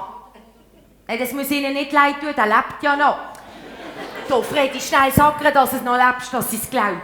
Grüezi, da ist der Alfred Ziegler. Ich wüsste also schon gern, wer sich da einen Spass erlaubt hat, meine Todesanzeige aufzugeben. Wie bitte? Ein Albert Ziegler. Ein Albert Ziegler ist scheins gestorben. Wieso schreiben Sie denn Alfred Ziegler und nicht Albert Ziegler? Nein, ich bin nicht der Albert Ziegler. Ich bin der Alfred Ziegler. Genau. Ich bin bei bester männlicher Gesundheit. Also, du alter Blöffer. Ja, Sie. Eben, das war jetzt mein Mann. Nein, jetzt hören Sie mir einmal zu. Ich verlange von Ihnen, dass Sie die Anzeige sofort rausnehmen. Was meinen Sie denn, was hier bei mir daheim los ist? Da rufen doch alle Leute an zum Gratulieren. Es ist ja wohl nicht zu viel verlangt, dass Sie die Anzeige dort, die Sache in der nächsten Ausgabe berichtigen. Aha. Ah ja, dann macht das keinen Sinn. Ja, wir haben sie trotzdem. Bitte schauen. Also Freddy, du lässt dich immer so schnell abwimmeln. Ja, die nächste Anzeige kommt erst in 14 Tagen raus. Die Beerdigung ist heute Nachmittag. Jesus. Die vielen Leute, die jetzt einfach umsonst kommen. Nein, Freddy. Ja. Los jetzt. Weißt du, was wir machen? Wir rufen jetzt allen an, die wir kennen, um das klarzustellen. Wir haben nicht mehr noch das Adressbüchlein, das A bis Z. Schau jetzt. Ist das denn nötig? Ja, natürlich ist das nötig. Autogarage Peter Tommy Habertür. Wir können ja nicht einmal mehr in Coop einkaufen. Wenn Karin dich sieht, meint sie sieht ein Gespenst. Zuerst bist du in der Zeitung und dann stehst du lebendig in der Wurstabteilung. Nein, also... Genau, mit einem Wursträdchen im Maul. Doch, Freddy, schnell ist der Herr Habertür persönlich. Jetzt Herr Habertür, das ist der Alfred Ziegler. Was sagen denn? Ich denke, dass du noch lebst. Ja, ich tue noch leben. Hä? Nein, ich wollte Ihnen nur mitteilen, dass ich noch am Leben bin. Aha, Sie haben gar nicht gelesen, dass ich gestorben bin. Du hast das gar nicht gelesen. Ja, dann geht es in dem Fall nur darum, dass Sie mich noch nicht gerade aus der Kartei rauslöschen. Ja, wenn Sie es dann gleich noch lesen. Ach, ist gut. Merci. Auf Wiederhören. Das war jetzt irgendwie ein bisschen komisch. Ja, kein Wunder. Du kannst ja nicht einfach das Telefon abnehmen und sagen, grüezi Herr Habertür, ich lebe noch. Du hast gesagt, ich soll das sagen. Hast du nicht so gemeint? Dann liegt doch du am nächsten an. Ja, mach ich. Wer ist denn der Nächste auf der Liste? Ah, da, die alte Suff-Kompan. Mein Freund Beat. Ja, Sali Beat, da ist der Erika. Du, hast du mitbekommen, dass der Freddy gestorben ist? ob du in der Zeitung gelesen hast, dass der Alfred gestorben ist? Beat? Hallo? Beat? Du hast gerumpelt und jetzt sagt er nichts mehr? Jesus Gott. Ja. Hallo? Sibyl, ja? Sag, du, was ist denn mit Beat passiert? Umgehauen hat sie. Warum? Sie muss sich jetzt rasch um den Beat kümmern. Das ist ja auch ein Zufall, dass der in dem Moment umhaut, wo wir ihm anrufen. Ja, ich bin noch da, ja. Ah, nur schwarz geworden vor Augen ist ihm geworden. Du, aber Sibyl hätte das öfter. Weißt du, vielleicht solltest du mal zum Arzt mit ihm. Ah nein, der hat es dann umgehauen, weil er meint, dass... Ah, komm, gib ihn so schnell. Und Sibyl, sag am Beat, dass ich noch lebe. Was, warum? Nein, das war ein Druckfehler. Beat! Hat sie umgehauen wegen mir? Nein, dein Freund Freddy bleibt dir erhalten. Er muss nicht allein saufen. Der Erik hat eine super Idee gehabt. Dann nehmen wir noch zusammen einen drauf. Ja, genau, auf meine Auferstehung. Hey, erhol dich gut, Beat. Bis gleich. Ah, das ist schon ein guter Freund. Hei. Ja. Umgehauen hat es wegen mir.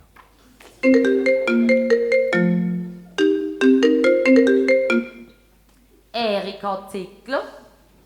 Nein, musst doch nicht brillen. Nein. Du bist total hysterisch. Weisst du es denn? Nein, jetzt beruhigt die Tante Sandra. Ja, nein, schau mal. Nein, keine Beerdigung. Nein, auch keine Obduktion, nein. Tante Sandra, der Freddy lebt noch. Nein, nicht in unseren Herzen. In unseren Herzen. So schön. Komm, gib mir sie doch schnell. Und Tante Sandra, du los.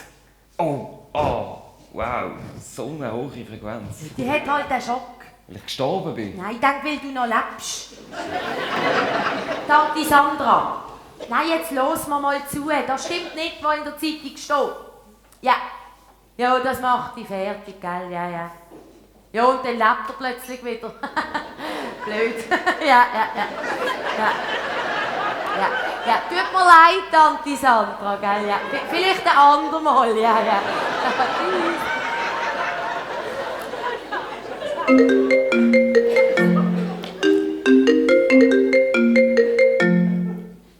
Klebt noch. Wie? Ich kann Wein wieder bestellen. Ja, bringen Sie mir gerade wieder 3 Kisten. Gleich wie letztes Mal, ja. Ja, den Wein trinke ich nämlich noch selber. Ich lebe nämlich noch länger. So schnell werden die mich nicht los. So schnell nicht. Nein, also Freddy, wirklich. Zuerst stirbst und dann drehst du durch. Nein, also. Erika Ziegler. Heidi Sally. Die esoterische Gritte. Ja. Nein, hat er schon angerufen. Ja. Was? Wie meinst du das, der Freddy jetzt? Wie meinst du das, der Freddy hat es jetzt gut? Hat er es etwa nicht gut gehabt bei mir? Da, sag mir, dass du es gut gehabt hast bei mir. Sally Heidi, soll dir ausrichten, dass es immer gut gehabt bei der Erika. Was? Wo soll ich hingehen? Ins Licht? Er sagt die ganze Zeit, Freddy, gang ins Licht. Spinnt doch. Nein, Freddy. Also beim nächsten, der anruft, sagen wir also gerade, dass du noch lebst. Nein, ich habe eine bessere Idee. Was? Sagst du zuerst mal Leuten, dass es nicht stimmt? Dann erfahren wir vielleicht ein bisschen etwas über die Leute. Wie soll ich das machen? Ja, lass sie einfach zuerst ihr Herz ausschütten. Erika Ziegler? Ah, Tobi.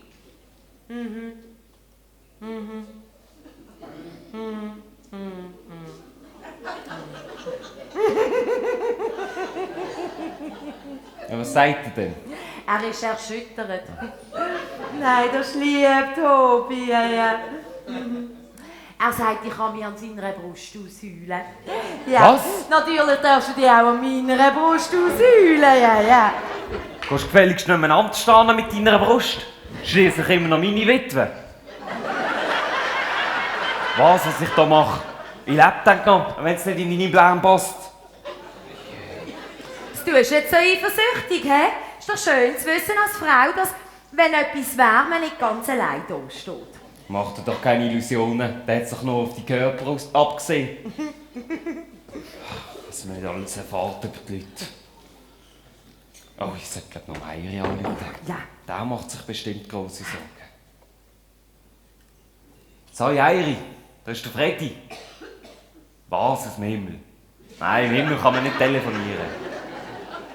Soll ich trotzdem anrufen? Ich lebe, denk noch. Heiri, da ist der Erik. Hallo, jetzt der Freddy ist quietsch, lebendig und bepest. Wir haben den Abschiedsfeier organisiert. In der Woge heute oben. Und alle Leute kommen. In der Vogue? Und der Musikverein spielt Tröpfel im Arsch. Der Turnverein steht Spalier. Und die Frauenchor singt Highway to Hell. Hey, Eiri, das klingt ja super. Aber ich glaube, das musst du absagen. Was kannst du nicht mehr absagen? Die haben alle schon zugesagt. Spinnen die? Die können doch keine Party machen, wenn du noch lebst. Ja, Eiri, also der Erika meint... Oh, das ist eine gute Idee. Was? Hey, ja, dann komme ich als Überraschungsgast. Ja, nicht gerade als erstes. Dann fängt's an. 7. Ja, dann komme ich auf die halbe 8. Alles gut, Bombenidee. Bis später. Also Freddy, geht's noch? Das ist geschmackslos, das können wir nicht machen. Lass mich doch, das wäre lustig. Nein, also bitte. Wer ist jetzt das schon wieder? Die gehen aufmachen. Oh, ich mach hier mal weiter. He.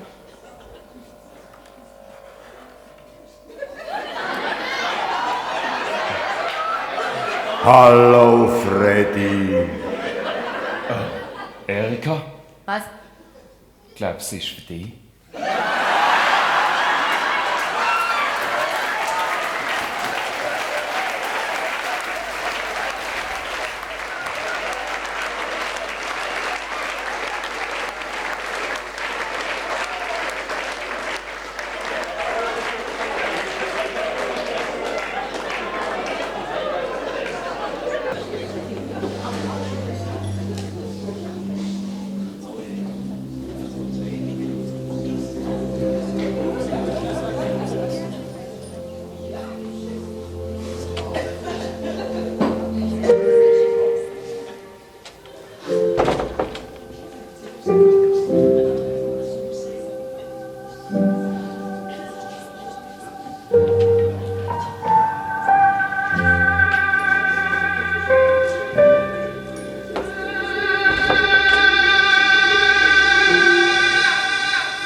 passiert. Weiß nicht wie, doch ich hab mich verliebt. Fühl mich so gut, es ist so schön, wenn ich da stand und mir lang noch nie gehört. Es hat so viel Power, es macht einfach Spaß. Das Kuckuckzeitli ist jetzt 10 Jahre alt. Toll zuschauen, ist das nicht krass, wenn die Fasnachtsmusik von der Wand zurückkommt.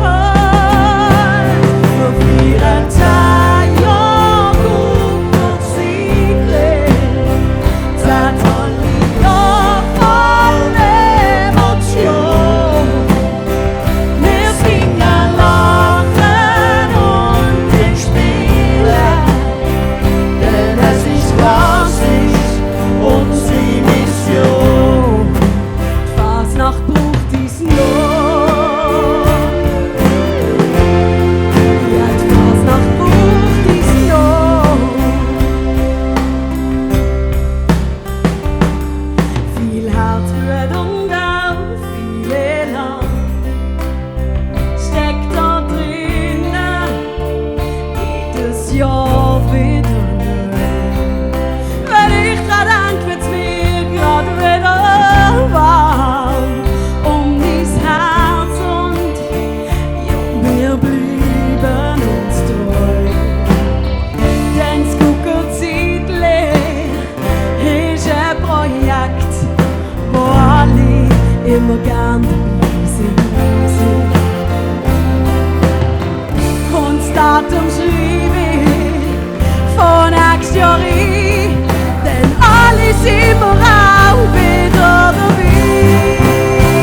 Wir feiern 10 Jahre Kuckuckzeitli, 10 tolle Jahre voller Emotion. Wir singen, lachen und wir spielen, denn es ist klassisch unsere Mission. Die Fasnacht braucht dies noch. Ja, die Fasnacht braucht dies noch. Oh, oh.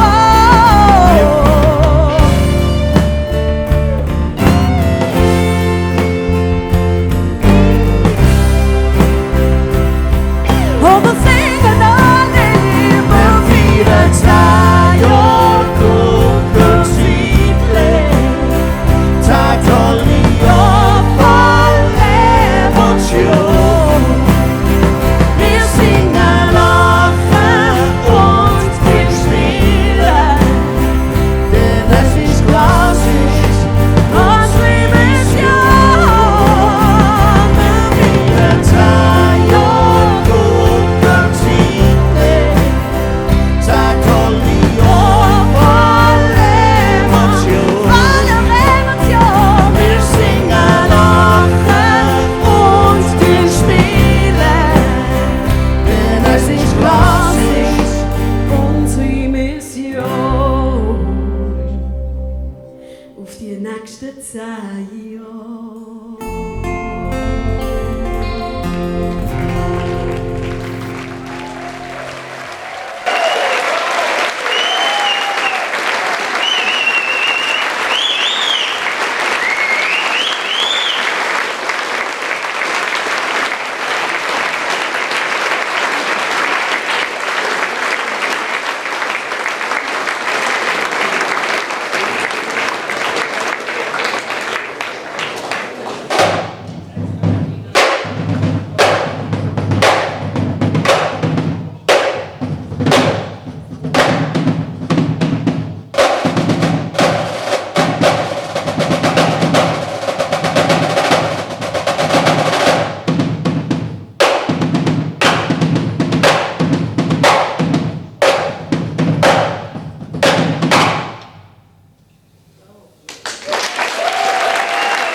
Alle zusammen!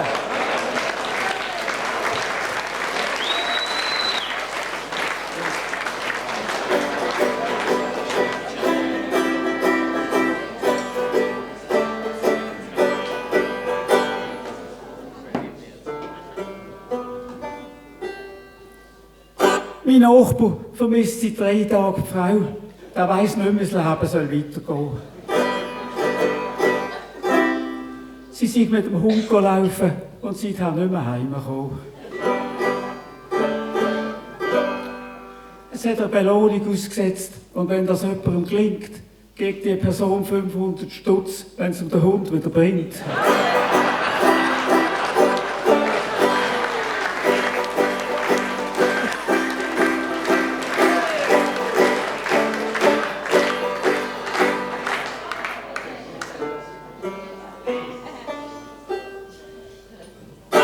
Ich bin letztens da wie in einer Beiz und habe gedacht, sättigen ist es besser. Ich bin letztens da will einkaufen und habe gedacht, sättigen ist es besser. Dann sehe ich jetzt da will auf einem Trottoir einen riesen Hundstreck, das fast nicht fassen können. Aber denkt, soll liegen bleiben, tut gut zu da will passen.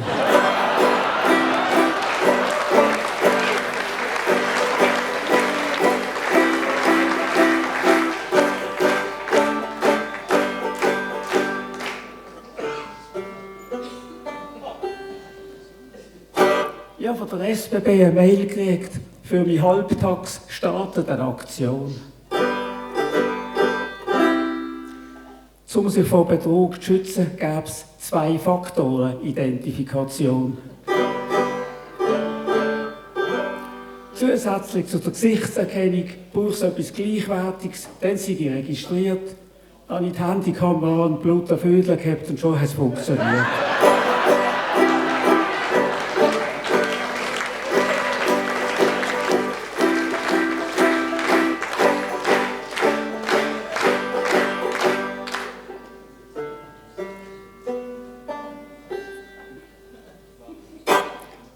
An der Unimensa ist vegan Trumpf, darum züchten wir vor dem Haupteingang einen Rasen. Als die Studierenden in der Pause können zusammen grasen. Der Treibhausgasausstoß nach einem Hörsaal ist übel, das musst du sehen. Darum sage ich, der Rasen ist eine richtige Furzidee.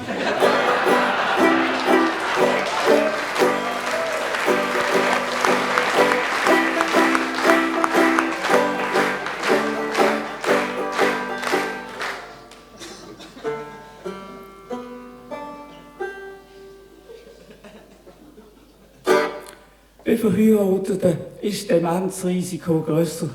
Eine Studie hat es bewiesen. Als Ehemann bin ich da nicht einverstanden. Auch als Alleinstehender hast du deine Krise. Ich finde es so schrecklich, wenn jemand die Krankheit hat, weil ich fühle mich noch fit. Habe mir aber auch schon gewünscht, dass ich sagen könnte, wer ist das in der Küche? Ich kenne die nicht.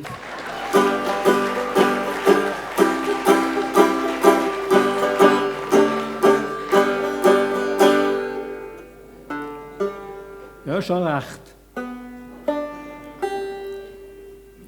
Ich bin dafür, dass wir Produkte aus der Region verwenden. Das wäre wunderbar.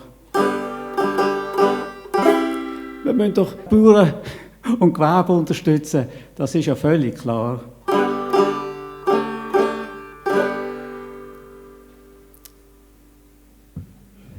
Eben, ja, die müssen wir unterstützen. Ja. Dass sich nicht alle Geschäfte daran halten, das ist für mich ein absolutes No-Go.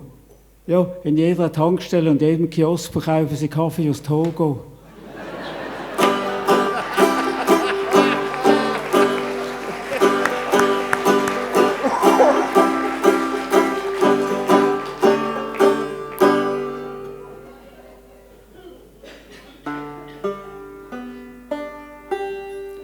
Mein Freund Gusti nimmt an meinem Ösli kein Sandwich. Auch am Charivari isst er nichts. Am Kellerstreich sauft er Wasser, hier am Guckerseitli kein Champisbrüt.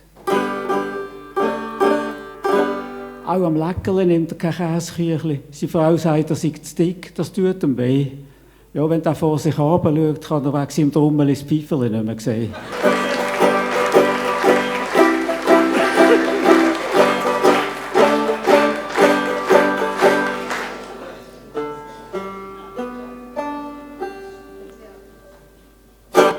Tierforscher haben herausgefunden, Katzen miauen mehr, wenn sie Männer begrüßen.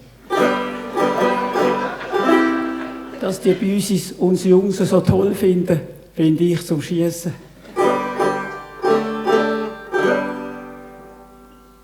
Ich habe das Lob reingezogen und habe es ganz tief in meinem Herz hineingelassen. Weil wenn ich heimkomme, miaut niemand, dann heisst es nur, oh je, der Alte ist wieder da.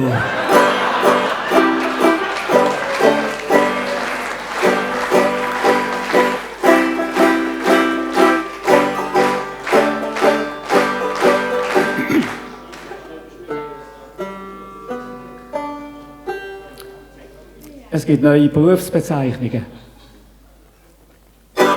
Master of Construction in Fresh Air. Das ist ein Maurer, das merkst du ja gleich. Dispatcher of Not Good Smelling Things. Das muss einem von der Köbelabfuhr sein. Bachelor of Shithouse Repair. Das ist ein Sanitär, keine Frage. Und dann noch Supervisor of Asshole Kids. Das ist ganz klar ein Sozialpädagoge.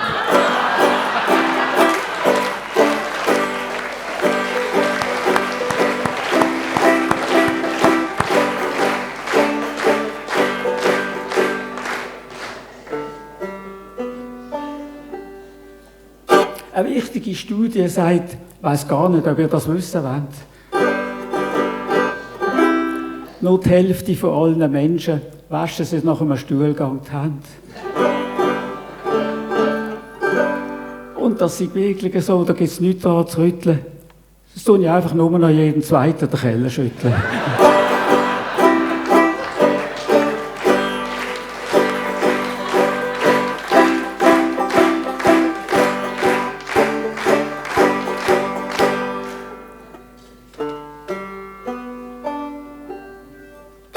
Ein Chines, der in Zürich studiert, der lebt dort von gratis Aperos und Katzenfutter. Ich habe einen Zürcher gefragt, ob er das wirklich so macht. Dann sagt er mir, ja, das tut er. Jetzt habe ich den eingeladen zum Nacht bei der Schwiegermutter. Hat er für einmal keinen Beschaffungsdruck. Aber so wie die kocht, geht er wieder zum Katzenfutter zurück.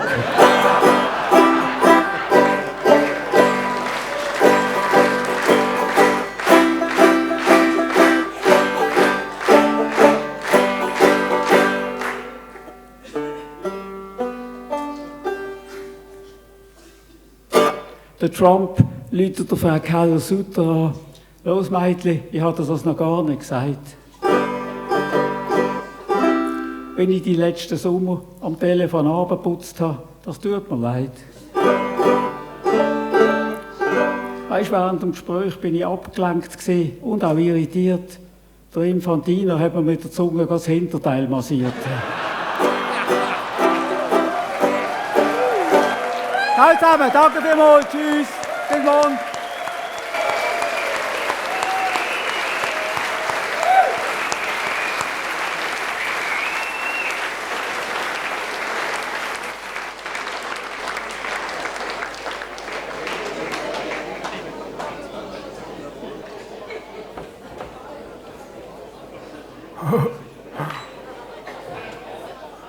Guten Abend miteinander.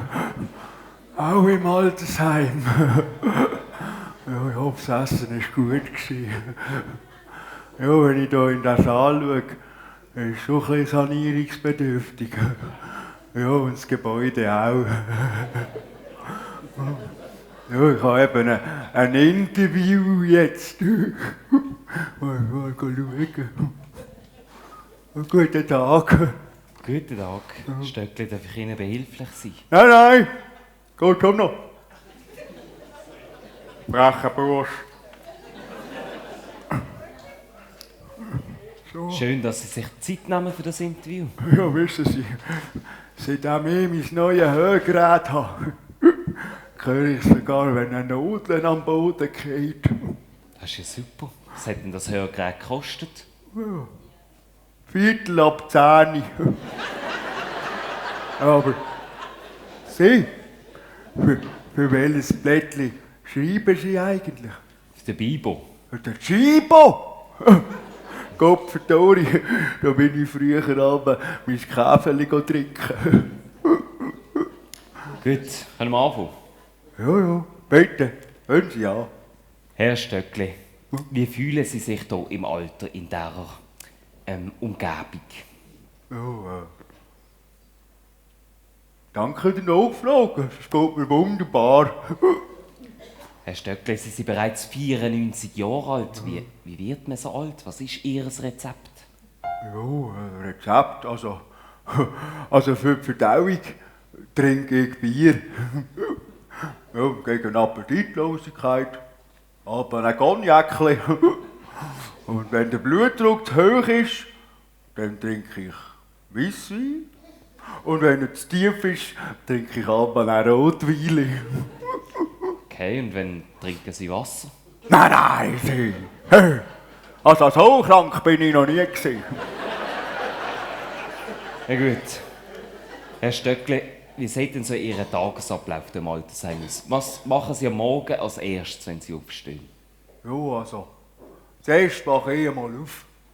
Und dann muss ich einen Brunnen machen. Und keine Probleme? Nein.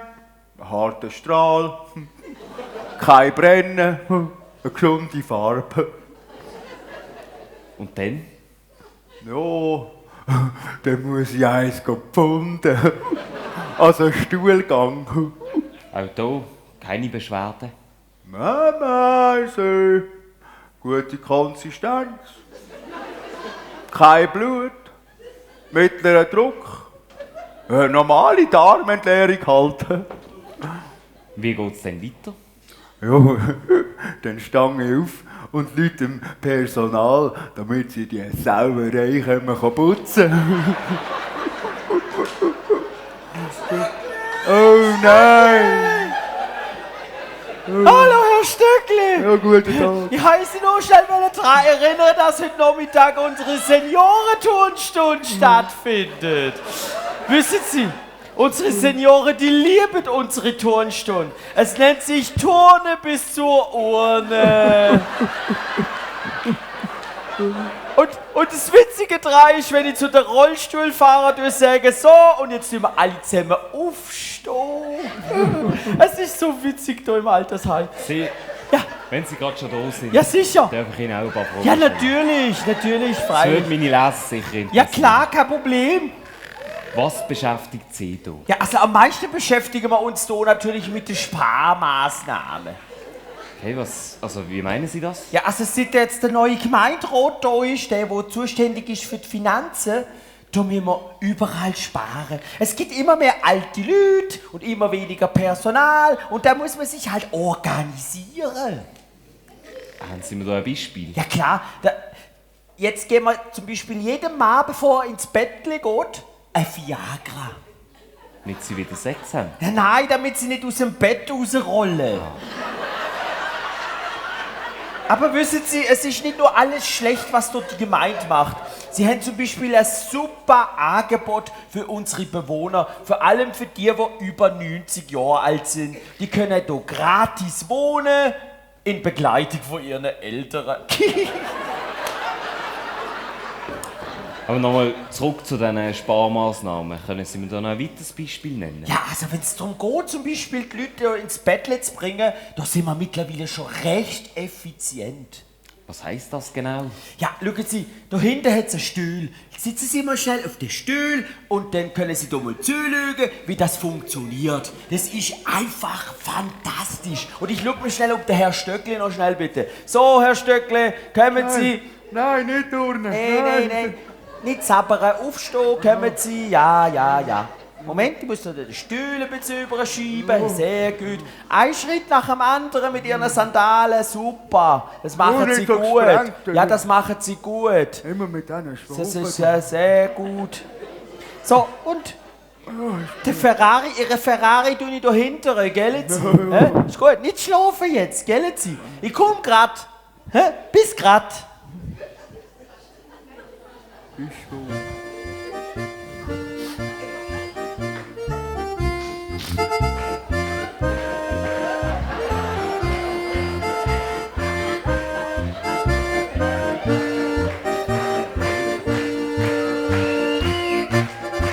Hallo! Hallo!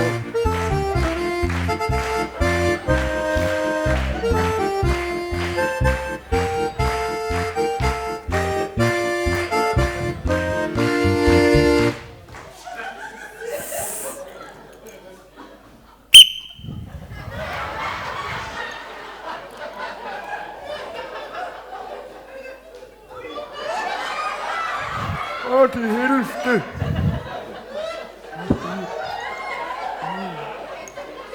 Gut, kannst du runterlassen. Sind wir so weit?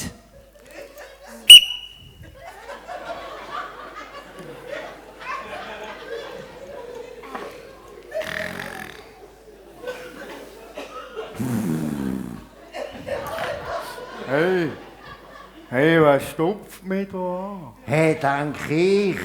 Wer ist ich? Ja, erkennst du mich denn nicht mehr, Dieter? Ich bin nicht der Dieter. Oh. Du, da mir ist langweilig. Da läuft ja gar nichts in diesem Altersheim. Ich will wieder einmal in den Seniorenpuff. Seniorenpuff? Wie ist denn dort? Ju, im Seniorenpuff. Ju, du, das ist super. Da geht's nicht mehr so stift zu. So, Ruhe! Ich hole schnell hinter die Sache, dann kann man uns parat machen, damit wir noch ins Bett gehen können. Ist klar. Also, bis grad. Die hat. Du, Ruttle, Ja? wollen wir nicht wieder einmal zusammen ins Kino gehen? Ins Kino? Hey, jo. Sind wir doch erst gerade letzte gesehen. Ja, weisst, aber in der Zwischenzeit gibt's Film mit Ton. Ah, Sie, Frau Brotmann. Frau Brotmann! Wissen Sie, wie man Sex im Altersheim nennt? Nein. Kreisverkehr. Und wissen Sie, wo die Rentner auf die Welt kommen? Ja. Im Kreissaal. Wisst ihr, wieso der Frauen im Altersheim zum Mittagessen immer so warm ums Herz wird? Nein. Weil ihre Brüste in der Suppe hängen.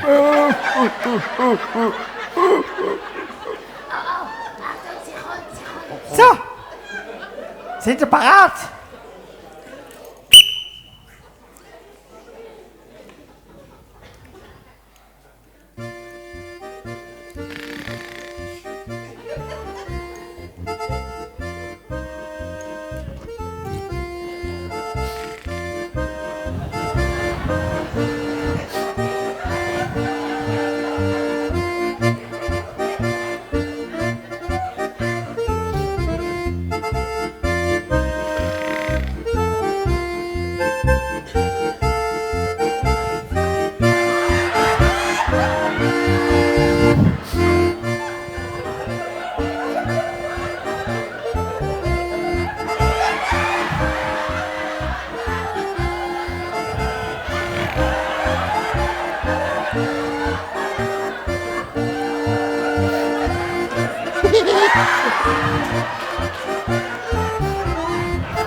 Ich habe einen steifen Nacken. Oh.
Ist das deine? Ich denke, Bohnen für den Mittag.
Wir kommen.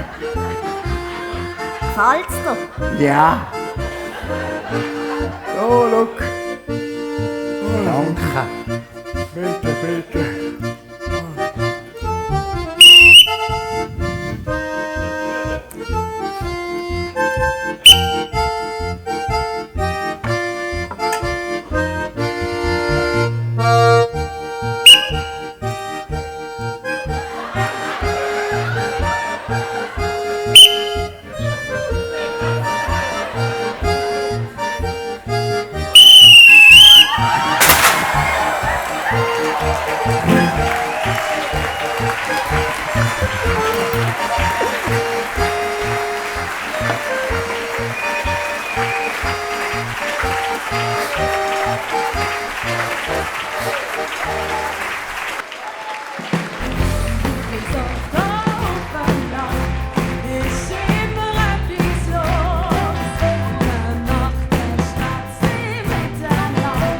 Und grüßt auf der Straße.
Festli 2026. Danke vielmals, ihr seid ein fantastisches Publikum gewesen. Ganz herzlichen Dank. Die Bar mit unseren wunderschönen Ladies von außen hat noch off bis 1, 2, je nachdem wie lange ihr noch Lust habt. Genießt ihr oben noch ganz eine schöne Fasnacht. Und jetzt holen wir alle, die noch auf die Bühne, die hinter der Bühne sind, kommt schnell, dass wir euch alle sehen. Und dann nochmal einen Applaus für alle zusammen, die mitmachen.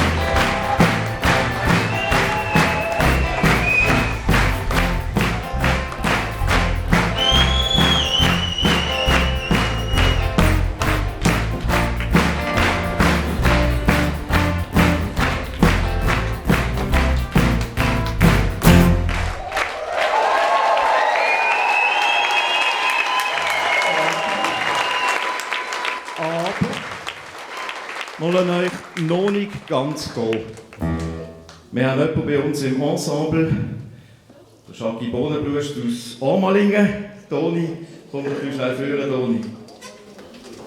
Der Toni hat entschieden, dass er das Jahr das letzte Mal im Guckenzeitli-Ensemble mitmacht. Der Toni war 10 Jahre lang dabei gewesen, hat fantastisch gespielt, verschiedenste Nummern, hat das grossartig gemacht. Toni, du bist nicht nur ein Wahnsinns-Schauspieler, du bist auch ein ganz toller Freund und ein glatter Sieg. Danke vielmals für alles, liebe Toni. Ein Riesenapplaus, das ist dein Applaus.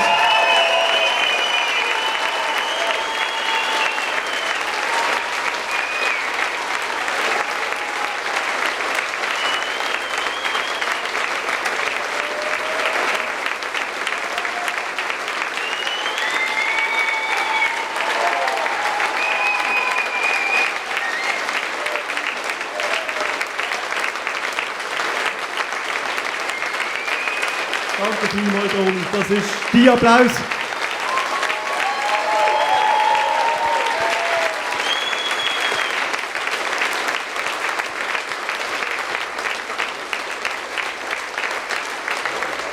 Und jetzt sind wir wirklich am Ende. Herzlichen Dank, kommt gut heim und eine ganz schöne GUFA 26. Tschüss miteinander. Danke vielmals.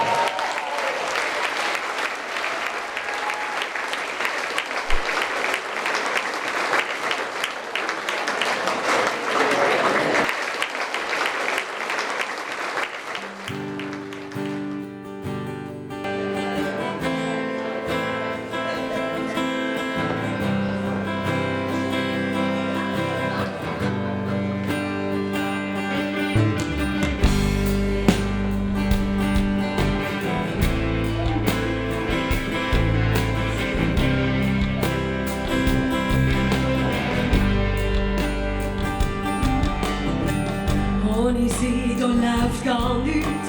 Sie wuseln es ist der Ritt für uns. Da ganz oben. Im Dunkeln schaffen und sie sehen fast nichts. Auch in der Küche haben sie vom Programm nichts. Hey, wir wollen euch loben. So eine Schau geht nur, wenn die Helfer hast, wo abpacken dich und brauchen kannst und dann für andere einfach nur da sind. Und darum danken wir euch für die Arbeit fest, ihr gebt die ganze Zeit nur euer Best und darum ist das heute so, wie jetzt da nur eure Song. Und ich sing hey, hey, hey, hey, hey, hey, hey. Ich sing hey, das ist eure Song.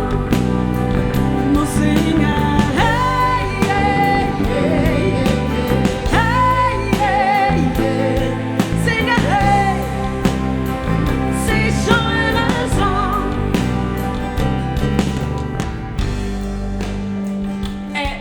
Super Job machen sie. Hinter der Bühne. Auf der Bühne. An der Technik. Im Service.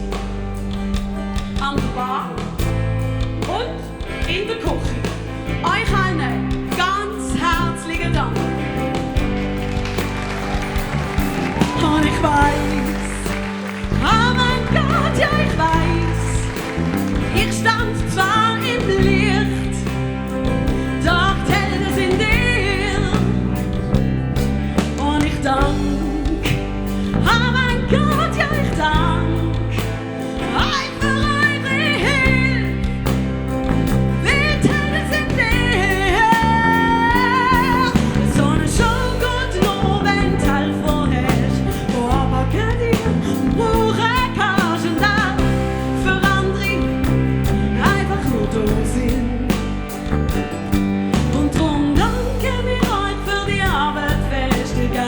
ganz Zeit, wo alles best und drum ist das heute so, wer jetzt da nach eures Song muss singen.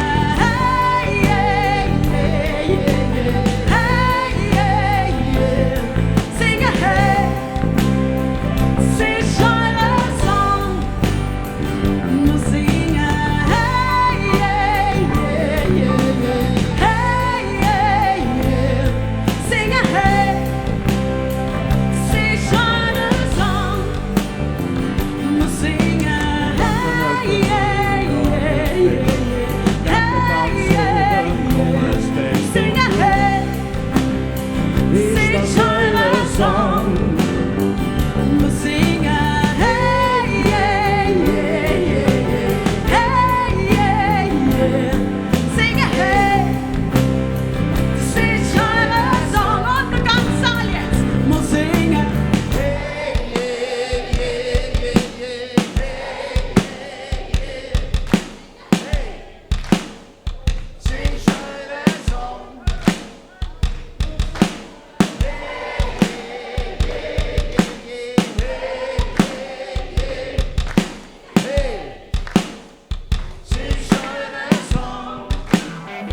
Muss singen.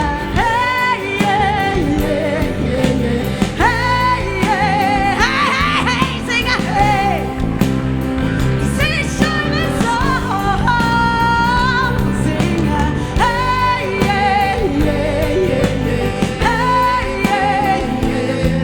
Singen, hey. Es ist eure Song.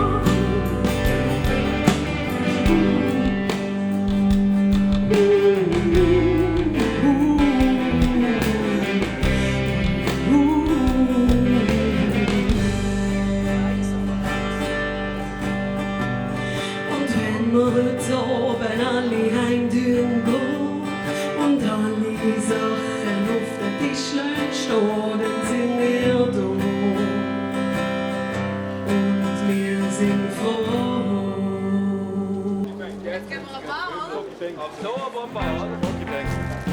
Schönes Stück, super, hat Spaß gemacht.